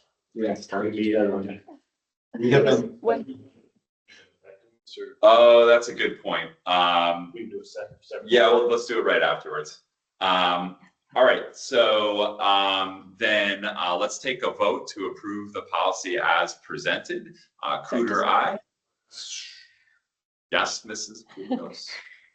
So as it was titled the employee policy, I don't know if that matters versus personnel will, policy. I will be looking for an amendment to the motion to change the policy to employee policy manual, which is the official title. So moved. Second. Discussion. So on terms of the effective date, the only thing that I cared about for effective date was vacation rollover. So right now, employees can roll over as much vacation as they accrue in a year. This policy says you can only roll over 2 weeks of vacation from one fiscal year to the next. I believe it's explicitly written, the date when it becomes effective. Exactly. So what I didn't want was us to pass a policy, this board to pass a policy in March and say, come June, you can't roll over 5 weeks, you can only roll over 2 weeks, and then be in a scramble. Like Jen said, as it was written, the policy itself says effective July 1st, 2026, unused vacation may not exceed. So we are already considering the fact that that rollover doesn't take effect until the end of fiscal 27, which is consistent with our collective bargaining agreements, which also take place July 1st, 2026. So in terms of effective date, having it effective tomorrow doesn't have any. Doesn't change anything. Yeah. Okay, so we need to then vote on the amendment. So Cooter, aye. Shall I? Brugos, aye. Okay. Elena spoke, but her mouth didn't move. It was the craziest thing. All right, so and then now we're on the next one. So we have the seconded motion. So Cooter, aye. For the approval of the policy. The second one was the amending of the name that we just voted on. The first one was the approval of the policy. So Cooter, aye. Shall I? Brugos, aye.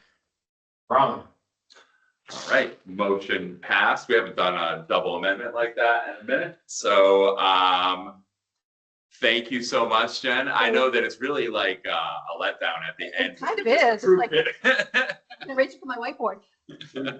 We've been talking about this before. Yep. So Jeremy said it didn't matter to set an effective date, but we will set it for tomorrow. I'd be looking for a motion to set the effective date of the policy to March 5th, 2026. Second. Discussion. All those in favor, Cooter, aye. Shall I? Brugos, aye. Raleigh, aye. All right, motion passes. I have to fill out a form for our property casualty and liability insurance. It says, do you have taken out? They last updated. So I don't have to fill it out to the end of March. So I was Oh, no. waiting for this vote. So We are done. Oh, I'm very excited. Thank you. So much. Yes, yes. Thank you for all your hard work. This is usually what hard work really means, is bouncing off of us for a minute and then we just say, okay. To the next one.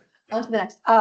Yeah, so I will get this uploaded to get out to employees so that they can review, sign, and While you're here, we appreciate you taking over for Jeremy when he has to go on paternity leave. yes, nothing, it's gonna be just calm, smooth sailing for 2 weeks. That's how it always is around here.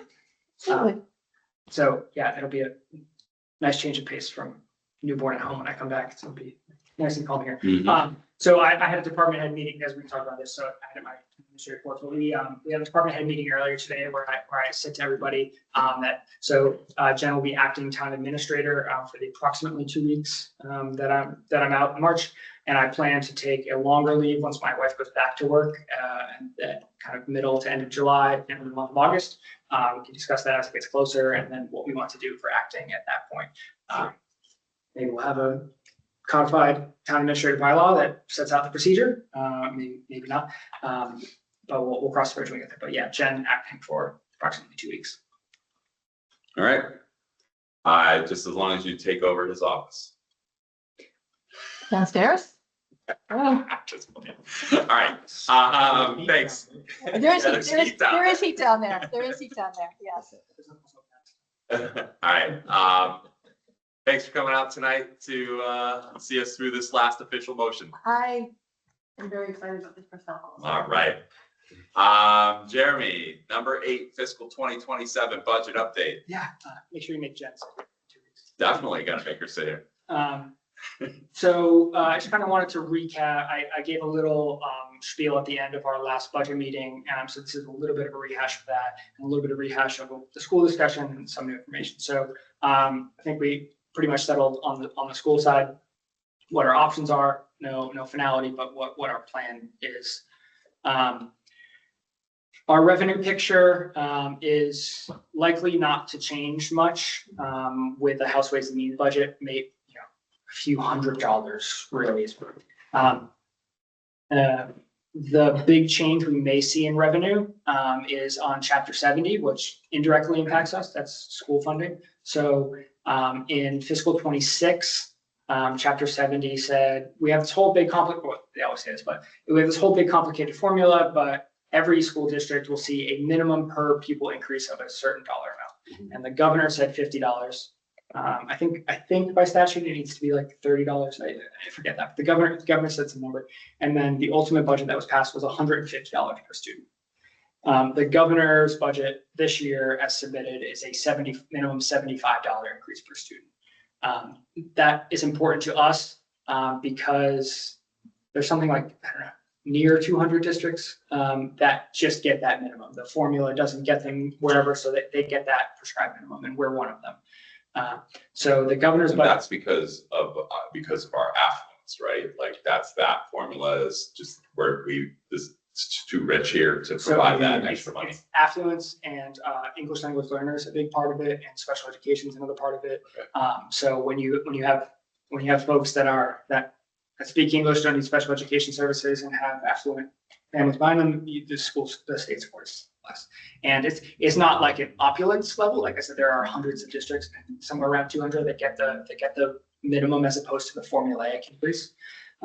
So the governor's budget is for $75, whereas the past $75 per student, whereas last year's budget was an increase of $150 per student. Our representatives have reached out to me about what our budget priorities are for the upcoming fiscal year. And I've stated, pass the Municipal Opportunity Act, increase the per student minimum allocation to $150, fully fund regional transportation, and fully fund unrestricted general government aid, UGA, as they call it, to the level advocated by the Mass Municipal Association, which is kind of pre-Great Recession levels as a share of general fund revenues for the state. So the schools may see as the House Ways and Means budget, and then the Senate Ways and Means and the Conference Committee budget, like I talked about in previous meetings, come out. The schools may see a jump from 75 up to 150 or even more per student increase, which would, if they can generate their own revenue, that would decrease, all else equal, decrease the assets of the towns. But that is a very much TBD at the moment. I said this to departments earlier, when if we don't have a settled, so town hall union is the one union where we don't have a MOA. If we don't have that by the time the budget passes, this is something the board's familiar with, we would have reserved for negotiation in the select board line, and we would see level funding for those positions in the general fund budget. There's not a lot of other levers to pull, apart from the stuff I said earlier, with some outside accounts between park revolving fund, between and the state fund for the library trustees. One thing that I'm carrying right now is $125,000 deficit in snow, which we know is going to be a lot more. And assuming we're able to raise that on the fiscal 27 levy. At a level like this, right, we haven't seen it in a decade. Would be my very strong recommendation to use free cash to be able to fund that deficit rather than try to raise it on levy, especially we're in a position of having $900,000 in free cash going into annual town meeting. So being able to fund that deficit also creates a little more headspace in the general budget. Are you assuming, like, assuming we're gonna push closer to this year's spend for that budget for next year, or we're gonna dial it back and assume we're not gonna have another 10-year? So the budgeted amount for snow and ice this year is $194,000. The request for fiscal 27 is $199,000 for that $5,000 additional for GPS and weather. So that's Right, but it's not, or we have so I mean, my assumption is we will deficit spend in fiscal 27, but not 300,000. right, like, so when we spend this much, when we go this deep into free cash, do we wait a period of time before we determine if we have to push that into the budget going forward? We just continue to deficit spend at that rate So going you say, forward? at what point do we raise the 199 Yes. to 250 to 275? To well, or to some amount that doesn't force us to continue to burn into that free cash, and instead we plan in advance. Yeah, so But we can't go back. Yep. It's lived experience. So if we've got 3 years of it, then Yeah, we okay. go. So when you say rate, so let's say we've got 300 deficit spent on for snow and ice going into the town meeting. When you say raise it on the levy, can you explain exactly what that means? So our fiscal 27 levy is our fiscal 26 levy plus certified new growth, or plus a 2.5% increase. That comes up with a rate. Right now, I think it's like $13.29 per $1,000 in value. So next year it'll be $13.40 or whatever. And then we take our certified new growth. So we take how much in property value has been certified as having existed between last year and this year. And we take that rate that we came up with and apply that to new growth. And that's our overall levy. That's how much we can, or how much we can raise. And then whatever our excluded debt. So we've got some now, however much debt service is this year, we raise that to the penny. And that's our total overall levy.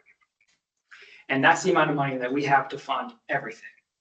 And so what we say is we have a general fund budget, the stuff that we talk about here that includes the $199,000 for snow and ice.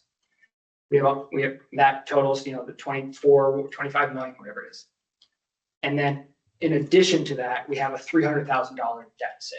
So it's called on what's called our tax recapitulation sheet. It's called the amount to be raised. So the amount to be raised is both our general fund budget and the deficit from the prior.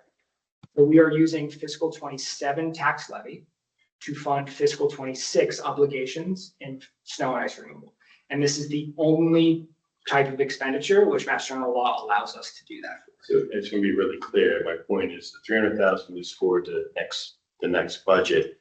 Are you saying we're able to raise on the levy an additional 300,000? No, it's gonna come out of our 2.5%, which we look like. It doesn't, it's not akin to a debt exclusion. Well, I want to make that clear. When you say raise on the levy, it's actually taking 300,000. You mean reduce the amount that we have available to spend? Right. Yeah. So Yeah. we've always used free cash. It is not, Which is what, I don't even want to consider. You just have to have an empty or not able to accommodate amount of free cash in order to use that if mechanism. it was $30,000, and if it was $30,000 for a handful of years in a row, I'd say raise it on the levy and then raise your budget. So you just raise it on the current, and then there would be 1 year where you essentially have $60,000 rate because you have the prior year and the current year. Right. Say take that hit, figure it out, and now you're right sizing for it. But this is anomalous. I just want to make sure people, when you say raise it, you're not getting extra money to cover your debt. You're reducing the amount you can spend across your operations. Right. Taking it off up front. It is. Okay, same pair of pants, different pocket. It's not, we're not making the pie bigger. We're slicing it different. You got another one? That's all. All right, is that? So that's Is that all what, you want to say about so that? there are current unknowns.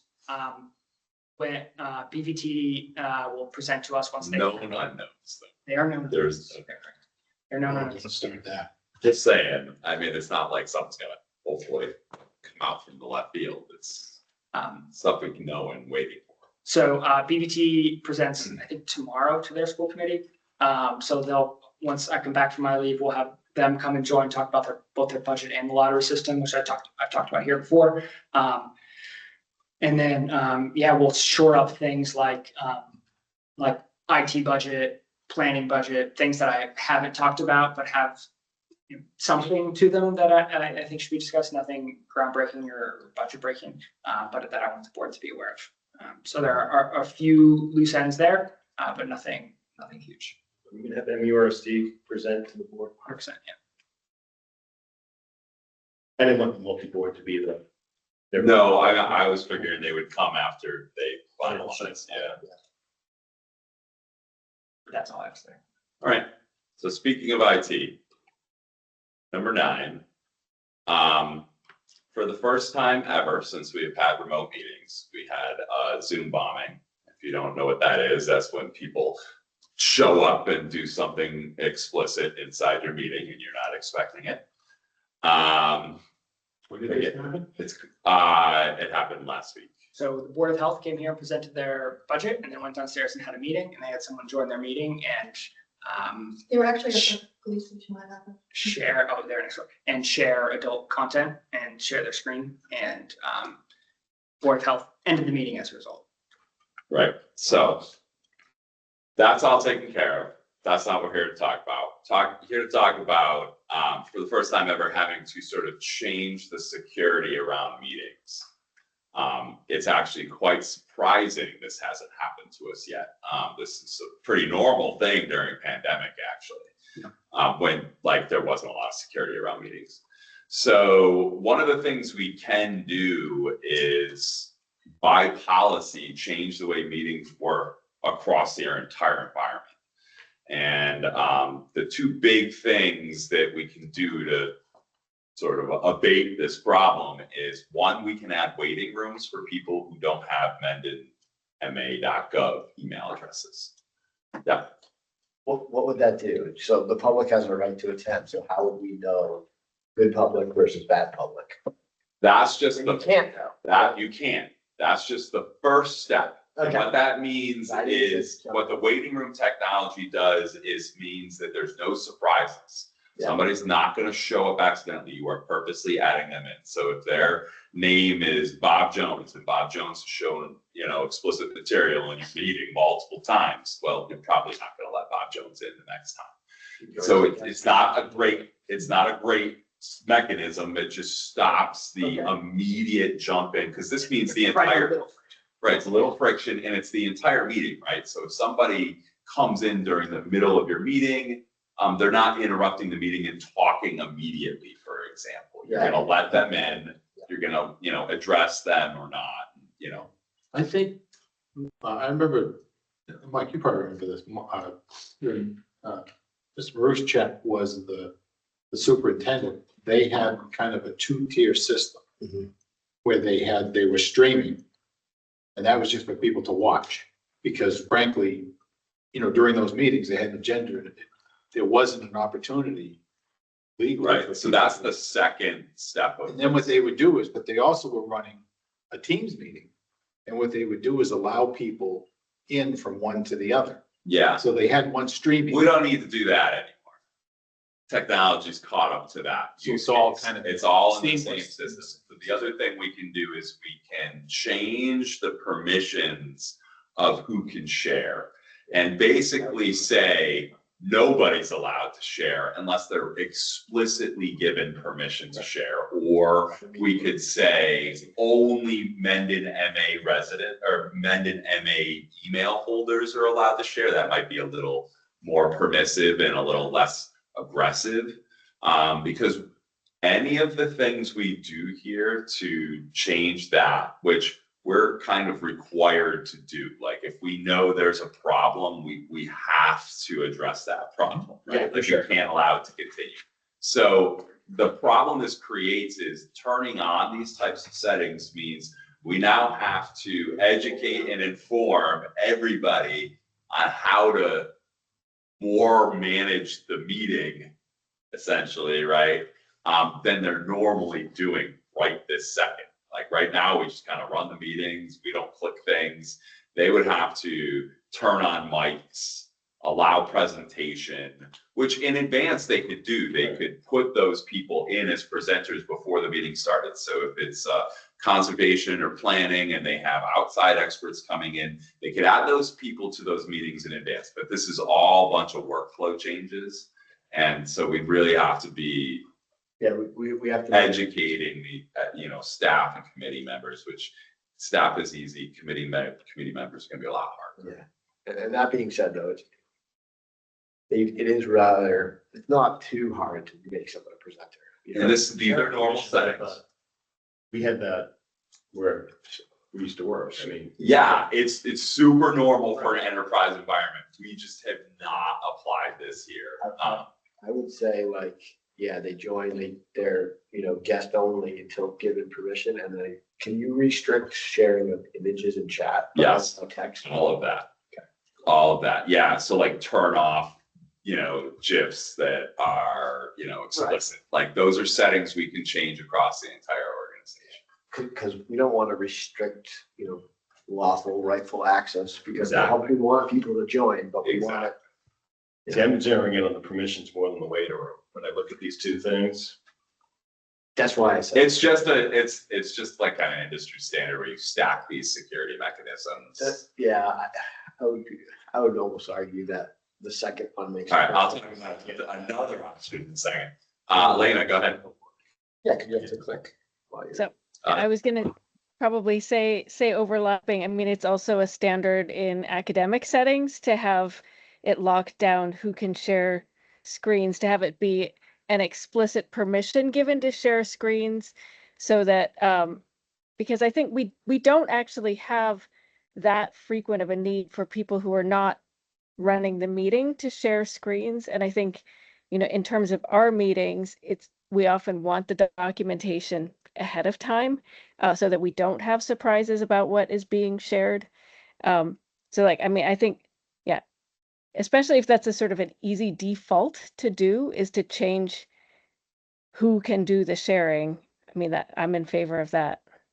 More so than the waiting rooms, where the waiting rooms, I worry that it's it's harder to filter out, because people like Mendon residents should be able to call into the meeting, from their cell phone, where we don't necessarily know who it is, just like they can come to the meeting in person. And I think we're not out there in the hallway telling people they can or cannot come in.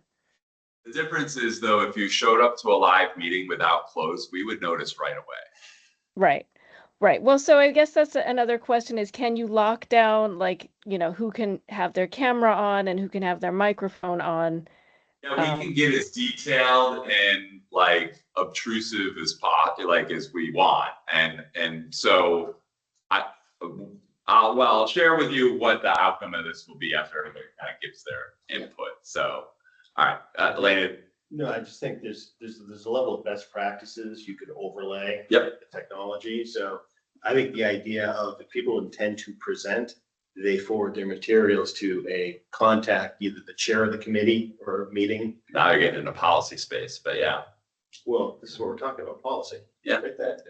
No, but I think best practices is, and then there's the IT infrastructure that allows you to. Because Jeremy used my word very directly. I meant technical policy, but it's okay. It's okay. You're right. Yeah, you're 100% right. It's, people, process, technology. No, it's me not being kind of the three legs of the stool, right? Yeah. Carl, what's your opinion? As Conservation Commissioner member, we frequently request that applicants share their screens because they may have updated their permit application documentation within hours of the meeting in response to feedback from our agent. Switching to my member being a member of the IT task force, it is very easy to come up with a policy and then train town staff members to know how to do things when they're setting up meetings and when they are participating in running a meeting to ensure that these technical steps are made. It's a whole lot harder for volunteer committees such as the GBRC, where we do not have paid town staff support. Instead, we're just all volunteers. And it's a lot harder to train people who are not technologically savvy and don't really have the time and expertise. So any policy that you come up with and roll out should either be very training friendly, or you consider moving to a policy where every single time a Teams meeting is created for a town meeting, a public meeting, there is a town staffer who is participating in it and who is able to act as a gatekeeper for turning people on and off for these technological roles. So I did write that policy. You joined in on that, Carl, and we never disseminated it. And so yes, I agree. The things Carl's talking about here have been talked to death in a working group. But it's time to bring it back up. I think probably where we'll start is without lobbies. We'll start in a lower friction mechanism and build up from there. And by lower friction mechanism, I mean, like, let's default to no shares and no GIFs and no images in chat, stuff like that, stuff that is pretty basic that we can do easily. What I'm going to do is, so I have a bunch of sample like drafts of policies, and I'll pick one that, based on what this conversation was going to be, and then I'll share that out with you all, and then we can sort of talk about what that means on a town-wide scale. Essentially, though, after we decide on that policy, the mechanisms, so this is something that normally would be taken care of by the director of IT that we do not have, right? So that is essentially Jeremy's job. So, but really what I'll do is I'll work with Jeremy and Jen. We'll do some lunch and learns. We'll probably have to figure out how to do like a committee lunch and learn. And it's probably the impetus for me to launch an all committee meeting, and I could talk about it in there. So I'll try to hit all these birds with one stone. I wanted you guys to know that something happened in town. It's triggering us to have to respond to this. It turns out we did a lot of pre-work for this, so we can kind of just actually launch some of the stuff we worked on a couple of years ago. We'll just modernize it. And I'll pass it by our IT vendor as well, just to make sure everything's possible. Usually it is. And then the last point that Carl mentioned, so that public meetings channel, that was the whole reason we started that, is so that we could make things a little bit more open for staff, so that if you put meetings in there, we could adjust them. We have a role here.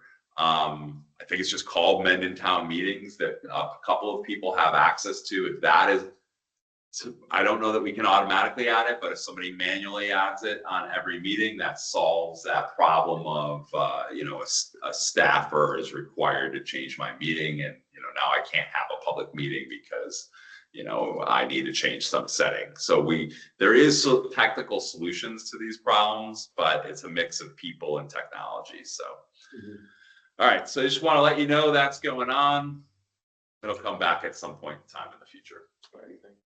All right. Number 10, the National League of Cities membership. So at the MMA, the National League of Cities was really present. And I went to a session that was led by one of their lobbyists. And I know they did other sessions there as well. The National League of Cities membership is not an expensive membership. It was $1,400. In fiscal 26, our membership would be $1,353. $1,353. And so it says cities, but this is for small to large towns nationwide. They are a national lobbyist organization, but they're also, a provider of educational opportunities and networking opportunities and funding opportunities, all that kind of stuff. what I wanted to talk about is whether or not this is something that we're interested in as a board, like expanding our, reach out into a national organization. If anybody thinks that's valuable to us as a town, like I see their value, I understand it. I enjoyed talking to their people. The question is, whether or not we would get that National League of Cities membership value from the $1,300. So this is a discussion I had with Jeremy the other day. It had been on my mind because he had emailed me a couple of things, the representative, and I looked through it and I was like, yeah, we should maybe talk about that. So I should have shared the materials in advance, and I'm gonna. To be honest, I don't know enough about this to have an informed decision. So then, Sounds like a future agenda item. I was just about to say that I did not fully flesh out this agenda item. This is my reminder to do so. Just as you're thinking Writing about notes it, myself. you said you see value in it. So what are the things that jumped out at you personally? So the reason this got on my radar was I was in this session where a lobbyist was talking about how they bring local issues to the federal plate. And it was something she was tying together dots that I didn't anticipate. I didn't think lobbying happened from this level to that level. Yeah. It does. And they collect that interest from their membership, the people who are active. And so I see this as like, so we have this tie-in to our local state reps, our federal reps that are here, hey, tell us what you're interested in, this and that and the other thing. I see this as like a possibility for us to reinforce what we're telling our local reps with a national entity who would be lobbying for sort of the same thing. It's like, how can I give extra power to my representatives here in the state? This just seemed like another avenue for that, but I hadn't thought much beyond that.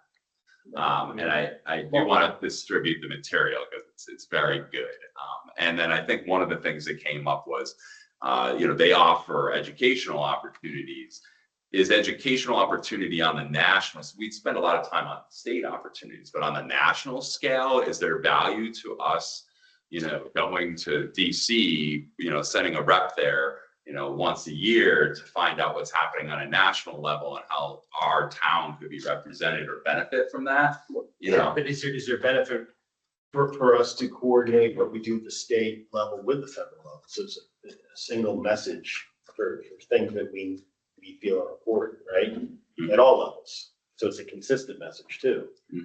So if we're talking Brian Murray and we're talking, Jake Auchincloss, right there. Yep. Yeah, they could be the glue in some of those situations. So yeah, it's like a professional organization.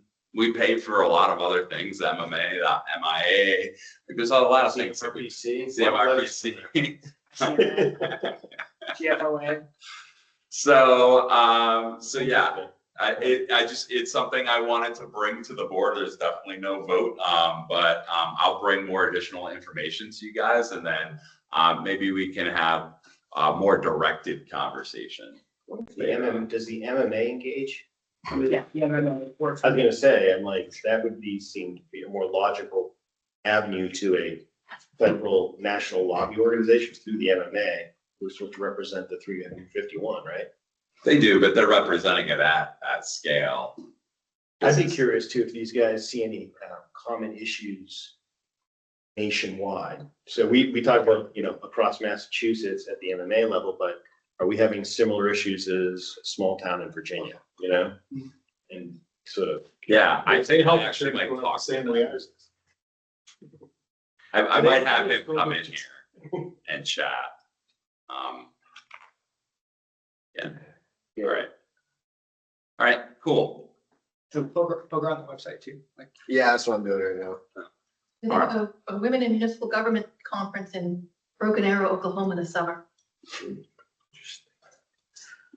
just like the name of it. It's like the name of the town, that's all. Sounds like a real garden spot. Elena, I was just, earlier I was also going to say like, oh, I would love to read about these the materials, but I did wonder if they had opportunities for infrastructure improvements, because that is an area that I could imagine affecting municipalities across the country, like culverts, for example. Culverts and bridges, I know those are affecting the whole country. I didn't mean to step on you. They put out a report in September called Municipal Infrastructure Conditions 2025 to address some of those systemic issues. Jeremy just happens to be on the white paper page right now. Yeah, I will get that information to the board, and I will talk to the rep and see if he wants to come chat to us, or Which is, the report's paywalled for members. yeah, it's definitely paywall. I imagine this is one of those situations that you get out of it what you kind of put in. Yeah, So exactly. We're gonna have to keep following up and engaging with this organization. Yeah, and knowing how easy or hard that is, and yeah, how it is important. Yeah. It's also that it's a year-over-year funding, so if we try it and we don't like it, we don't have to. That's exactly it. Yes. And they committed in a resolution in 2021, 2022, I just closed out of it, to have dues go up no greater than 3% per year. So it'll be. Obviously, I don't know about 2.5 in Massachusetts. All righty, as we come towards the end of the night, number 11, town administrator's report. Yeah, so first I'm surprised you used the soft G in GIF. I said GIF. I would tell you a long story about that, but it actually hurt my heart to say GIF. I would prefer to say GIF, but I recognize that the majority of the world would rather say GIF. So I am working really hard to use that soft G. All right, so we got, so BVT has yet to come meet with us and certify their total budget. But the district, I got a letter that the district is using $600,000 of E&D to fund their operating budget in fiscal 27. So I don't know if that's for capital spend. I don't know anything about it, but the district is using a bunch of their resources. When I met with the district earlier, the saying from the superintendent was, we're in a situation of Cam-Ram, cut $1 million, raise $1 million. So I think this is part of their raise $1 million. Coming up with money from their own existing resources. What that means for fiscal 28, TBD. But he'll come and talk about that. I just wanted to give everyone a heads up. Another letter I received today, if you recall, in fiscal 26, the chapter 90, which is what we used to replace to maintain and improve roads, was increased by $100 million over its typical $200 million. And that was part of a $1.2 billion bond bill. What that means for Mendon is that additional $100 million is distributed just on road mileage, whereas the regular Chapter 90 formula is road mileage at 58%, population at 20%, and employment at 20%. Decimal places there. And if the budget passes as presented by the governor, our Chapter 90 apportionment would be $459,000. Which is considerably larger than, it's similar to what it was in fiscal 26, but considerably larger than what we saw in fiscals 25 and 4, where it was less than $300,000. So we just got that today. Talked about MFC, talked about generate. Our fiscal 25 audit is nearly done. Just a couple of loose ends for that. We just got the bill for that, so we should have our audited financials soon. So thank you to every department head that cooperated in that. Talked about our newsletter. We'll hopefully get it out, like I said, digitally tomorrow. So we've got a welcome, some community program highlights, highlights from the Board of Health, Planning Board, Conservation, Taft Library trustees.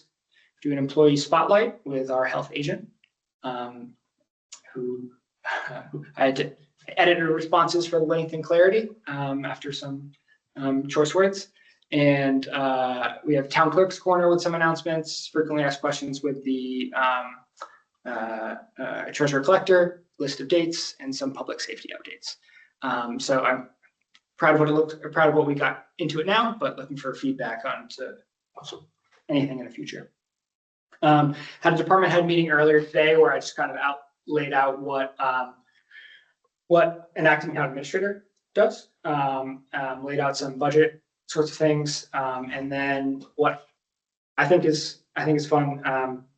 I've ordered a bunch, so I have a whole stockpile downstairs, but years of service pins. So we took folks who have been here, either 5-year iterations, but handed out pins. We handed out a 25-year pin, 2 15-year pins, and 4 5-year pins to department heads. And we'll do that to their staff as well. But I joked with Chief Kersey that he's not also getting a 20-year pin, a 15-year pin. So you just get 1 pin at this point. Sorry.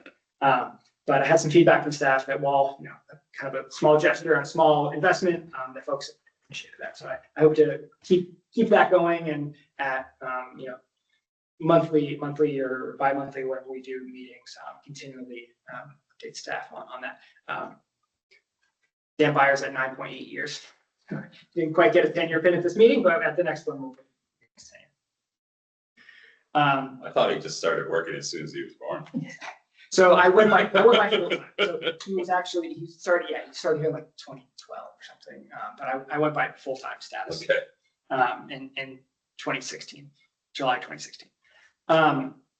One consistent select board goal from both last year and this year is communication stuff, right? Communicating to boards, communicating to residents, communicating to staff, having staff being able to communicate back to the board, but like keeping those lanes open. So I think the newsletter gets some of that. Increased Facebook presence has helped that as well. And one thing that Elena had brought up previously was a community calendar. And solutions that I looked at before were too much. It looked more like an Eventbrite for town sort of thing. We didn't need that. I think I've found a vendor that for kind of half the price of stuff I was looking at before does that. It scrapes sites like Eventbrite, but it also, where we point it will scrape stuff. It has the ability for internal additions, external additions, and then like the review process to be able to put that together. So I've got another demo with them tomorrow. But if it kind of ticks the boxes, I think it will, and it's affordable within the select board budget, I'll likely move forward with that and bring a contract here, or ask you to allow me to sign such a contract, because it's kind of we buy lots of things, but it's outside of what was initially considered in the fiscal 26 budget. So I would just want, before we commit to any multi-year thing, bring it back to the board. But it would have to less than $4 million. It's less than $5,000. Okay. Yeah, so we don't need to roll into the override. All right. But I think it'll be a really nice, so we can point it at the senior center website, at the library website, and have all those things together, but then have the ability for, Brothers of the Brush to add stuff. And then we have a review process internally to say, this is something we want to add. But also, if there's something cool happening in Upton that somebody hears about and wants to put on the calendar, we can put it on there too. So I'm excited about it, because it's the middle ground between the huge bells and whistles and then just our current website, which is just public meetings, right? Like, when you're looking for cultural things to do in town, you don't really care. Sorry, Carl, you don't really care when the General Bylaw Review Committee meets. You want like the country fair and those sorts of things. If everyone could respond about the meeting with the congressman that's upcoming, that would be appreciated. The Upton has a new town manager, started on Monday. So Kristen Rubin, her name is. So we are meeting next week about the school budget. You walked into it and you're starting right away. Must be a tough way to start. When I started, both the Hopedale and Upton town managers paid me a visit here, so I'm going to go there. She comes from Berlin, highly regarded. I don't know her personally, but looking forward to working with her. And then I'm going to make some changes to physical location of town offices within town hall. So right now downstairs we have I call it the treasure collector's wing. We have the entire half of the building, which is occupied by 2 people. And then that combined, so that's a lot of space for 2 people. And then the assessor doesn't have a window, which the assessor would like. He doesn't have as much space as the assessor would like. And then I am currently separated by a flight of stairs for my admin. So what I plan to do is put the window back into what is my office now that was previously there, move the treasurer collector into that office. Put the wall back up in the treasurer collector's office to separate into two, and put the assessor in the front half where the window is, and then put will be my administrative assistant and myself in the back half of the treasurer collector's office. So now that space, which is 2 people, will be 3 people. My space, which is 1 person, will be 2 people. And then that opens up 2 offices. So what we do with those is a little bit of an open question, but one of them will be a kind of hoteling space for boards and commissions. So if this board wants a space to meet with the public, to meet with a staff member, to have some professional space to work on town stuff that's not in the middle of a conference room, we have space. Also, our veterans agent doesn't have a dedicated space anywhere. And then some department where it's here for multiple things, space for a flexible amount of time, and provides that as well. So this is not a huge building project. This is not something we go to town meeting for an appropriation for. This is short money within building maintenance. It's punching a hole in the wall and putting 1 wall up. So we're evaluating it in-house, and then we'll kind of get construction quotes elsewhere. I like a couple things about it. Just utilization is better, but it makes that hallway downstairs a little bit more open and welcoming. If you have a window on the first wall rather than a full wall. And then with my office and my admin being in that back treasurer collector spot, then you don't have back-to-back doors that are closed 100% of the time. I would anticipate that door into this combined office, which would be mine and the admin's, would be open 99. Make it a little bit more welcoming space when you come in. So I have gotten way too many opinions from staff about what we should do going forward. And then I got some feedback, like just pull the trigger and do it. So we're going to do this first in what we do with inspectional services, and we'll do move offices after that. That's a little bit of an open question, but we're going to make this switch. My plan is that while I'm on leave and not here and I'm not in everybody's way, they can do it then. But we'll see if that is too aggressive timeline. I wanted to say, and I forgot, and this reminded me, whoever took care of that hallway, thank you. I don't know who did that. I don't know if we hired somebody or if it was just a bunch of town employees. But that hallway has been filled with stuff since I There started. was one person that complained every single day to their office and wrote a ticket every single day. So yeah, I'm kind of done. I didn't do it. I so we didn't. put it in facilities. So Dan Byer has moved all the stuff. We have taken some off the stage as well. Yeah. That back office back there, we're in the process of cleaning out. It's currently downstairs being evaluated on what can just straight be junked, what needs to come to this board to surplus, what we could possibly use somewhere else, what we want to store. So we're going through the iterative process. But I appreciate the extra effort being put into the town hall Well, space. it was dangerous too, because people would come back to my office and then they'd come back and there'd be some tripping. Not just me, I would trip a lot, but others would. Yeah, trip. Just- I think it's great. It's really, I think it's great.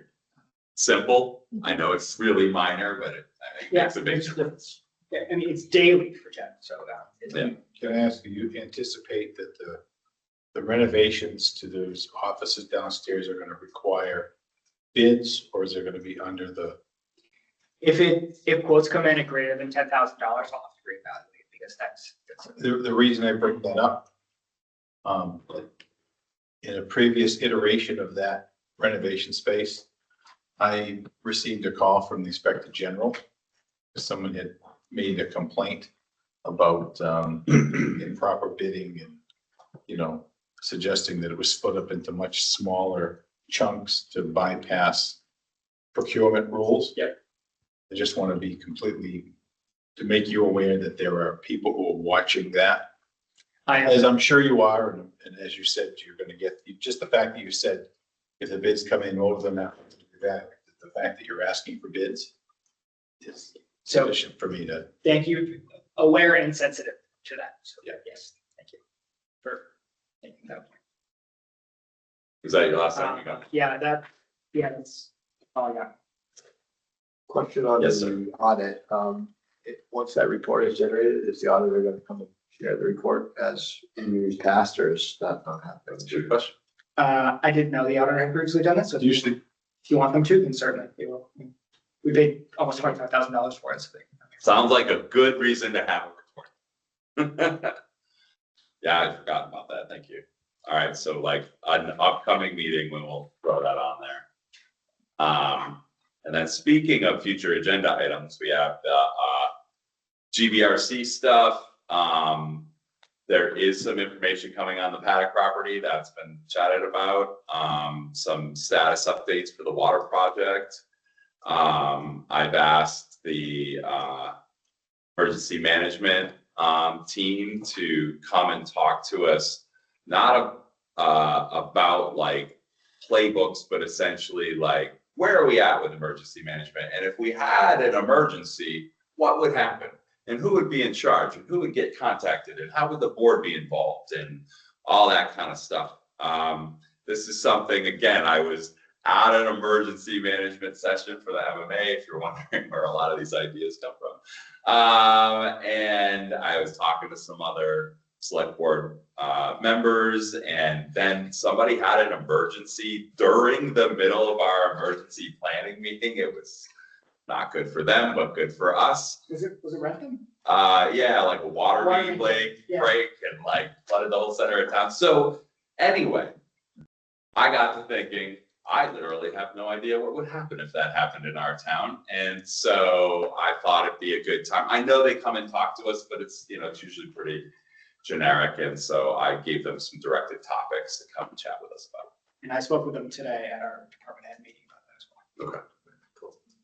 All right, and then the cemetery, some cemetery. We need to both have a team of people care about the cemetery. We need to talk about the logistics of bringing back a cemetery committee or creating a new one if we never actually have that one.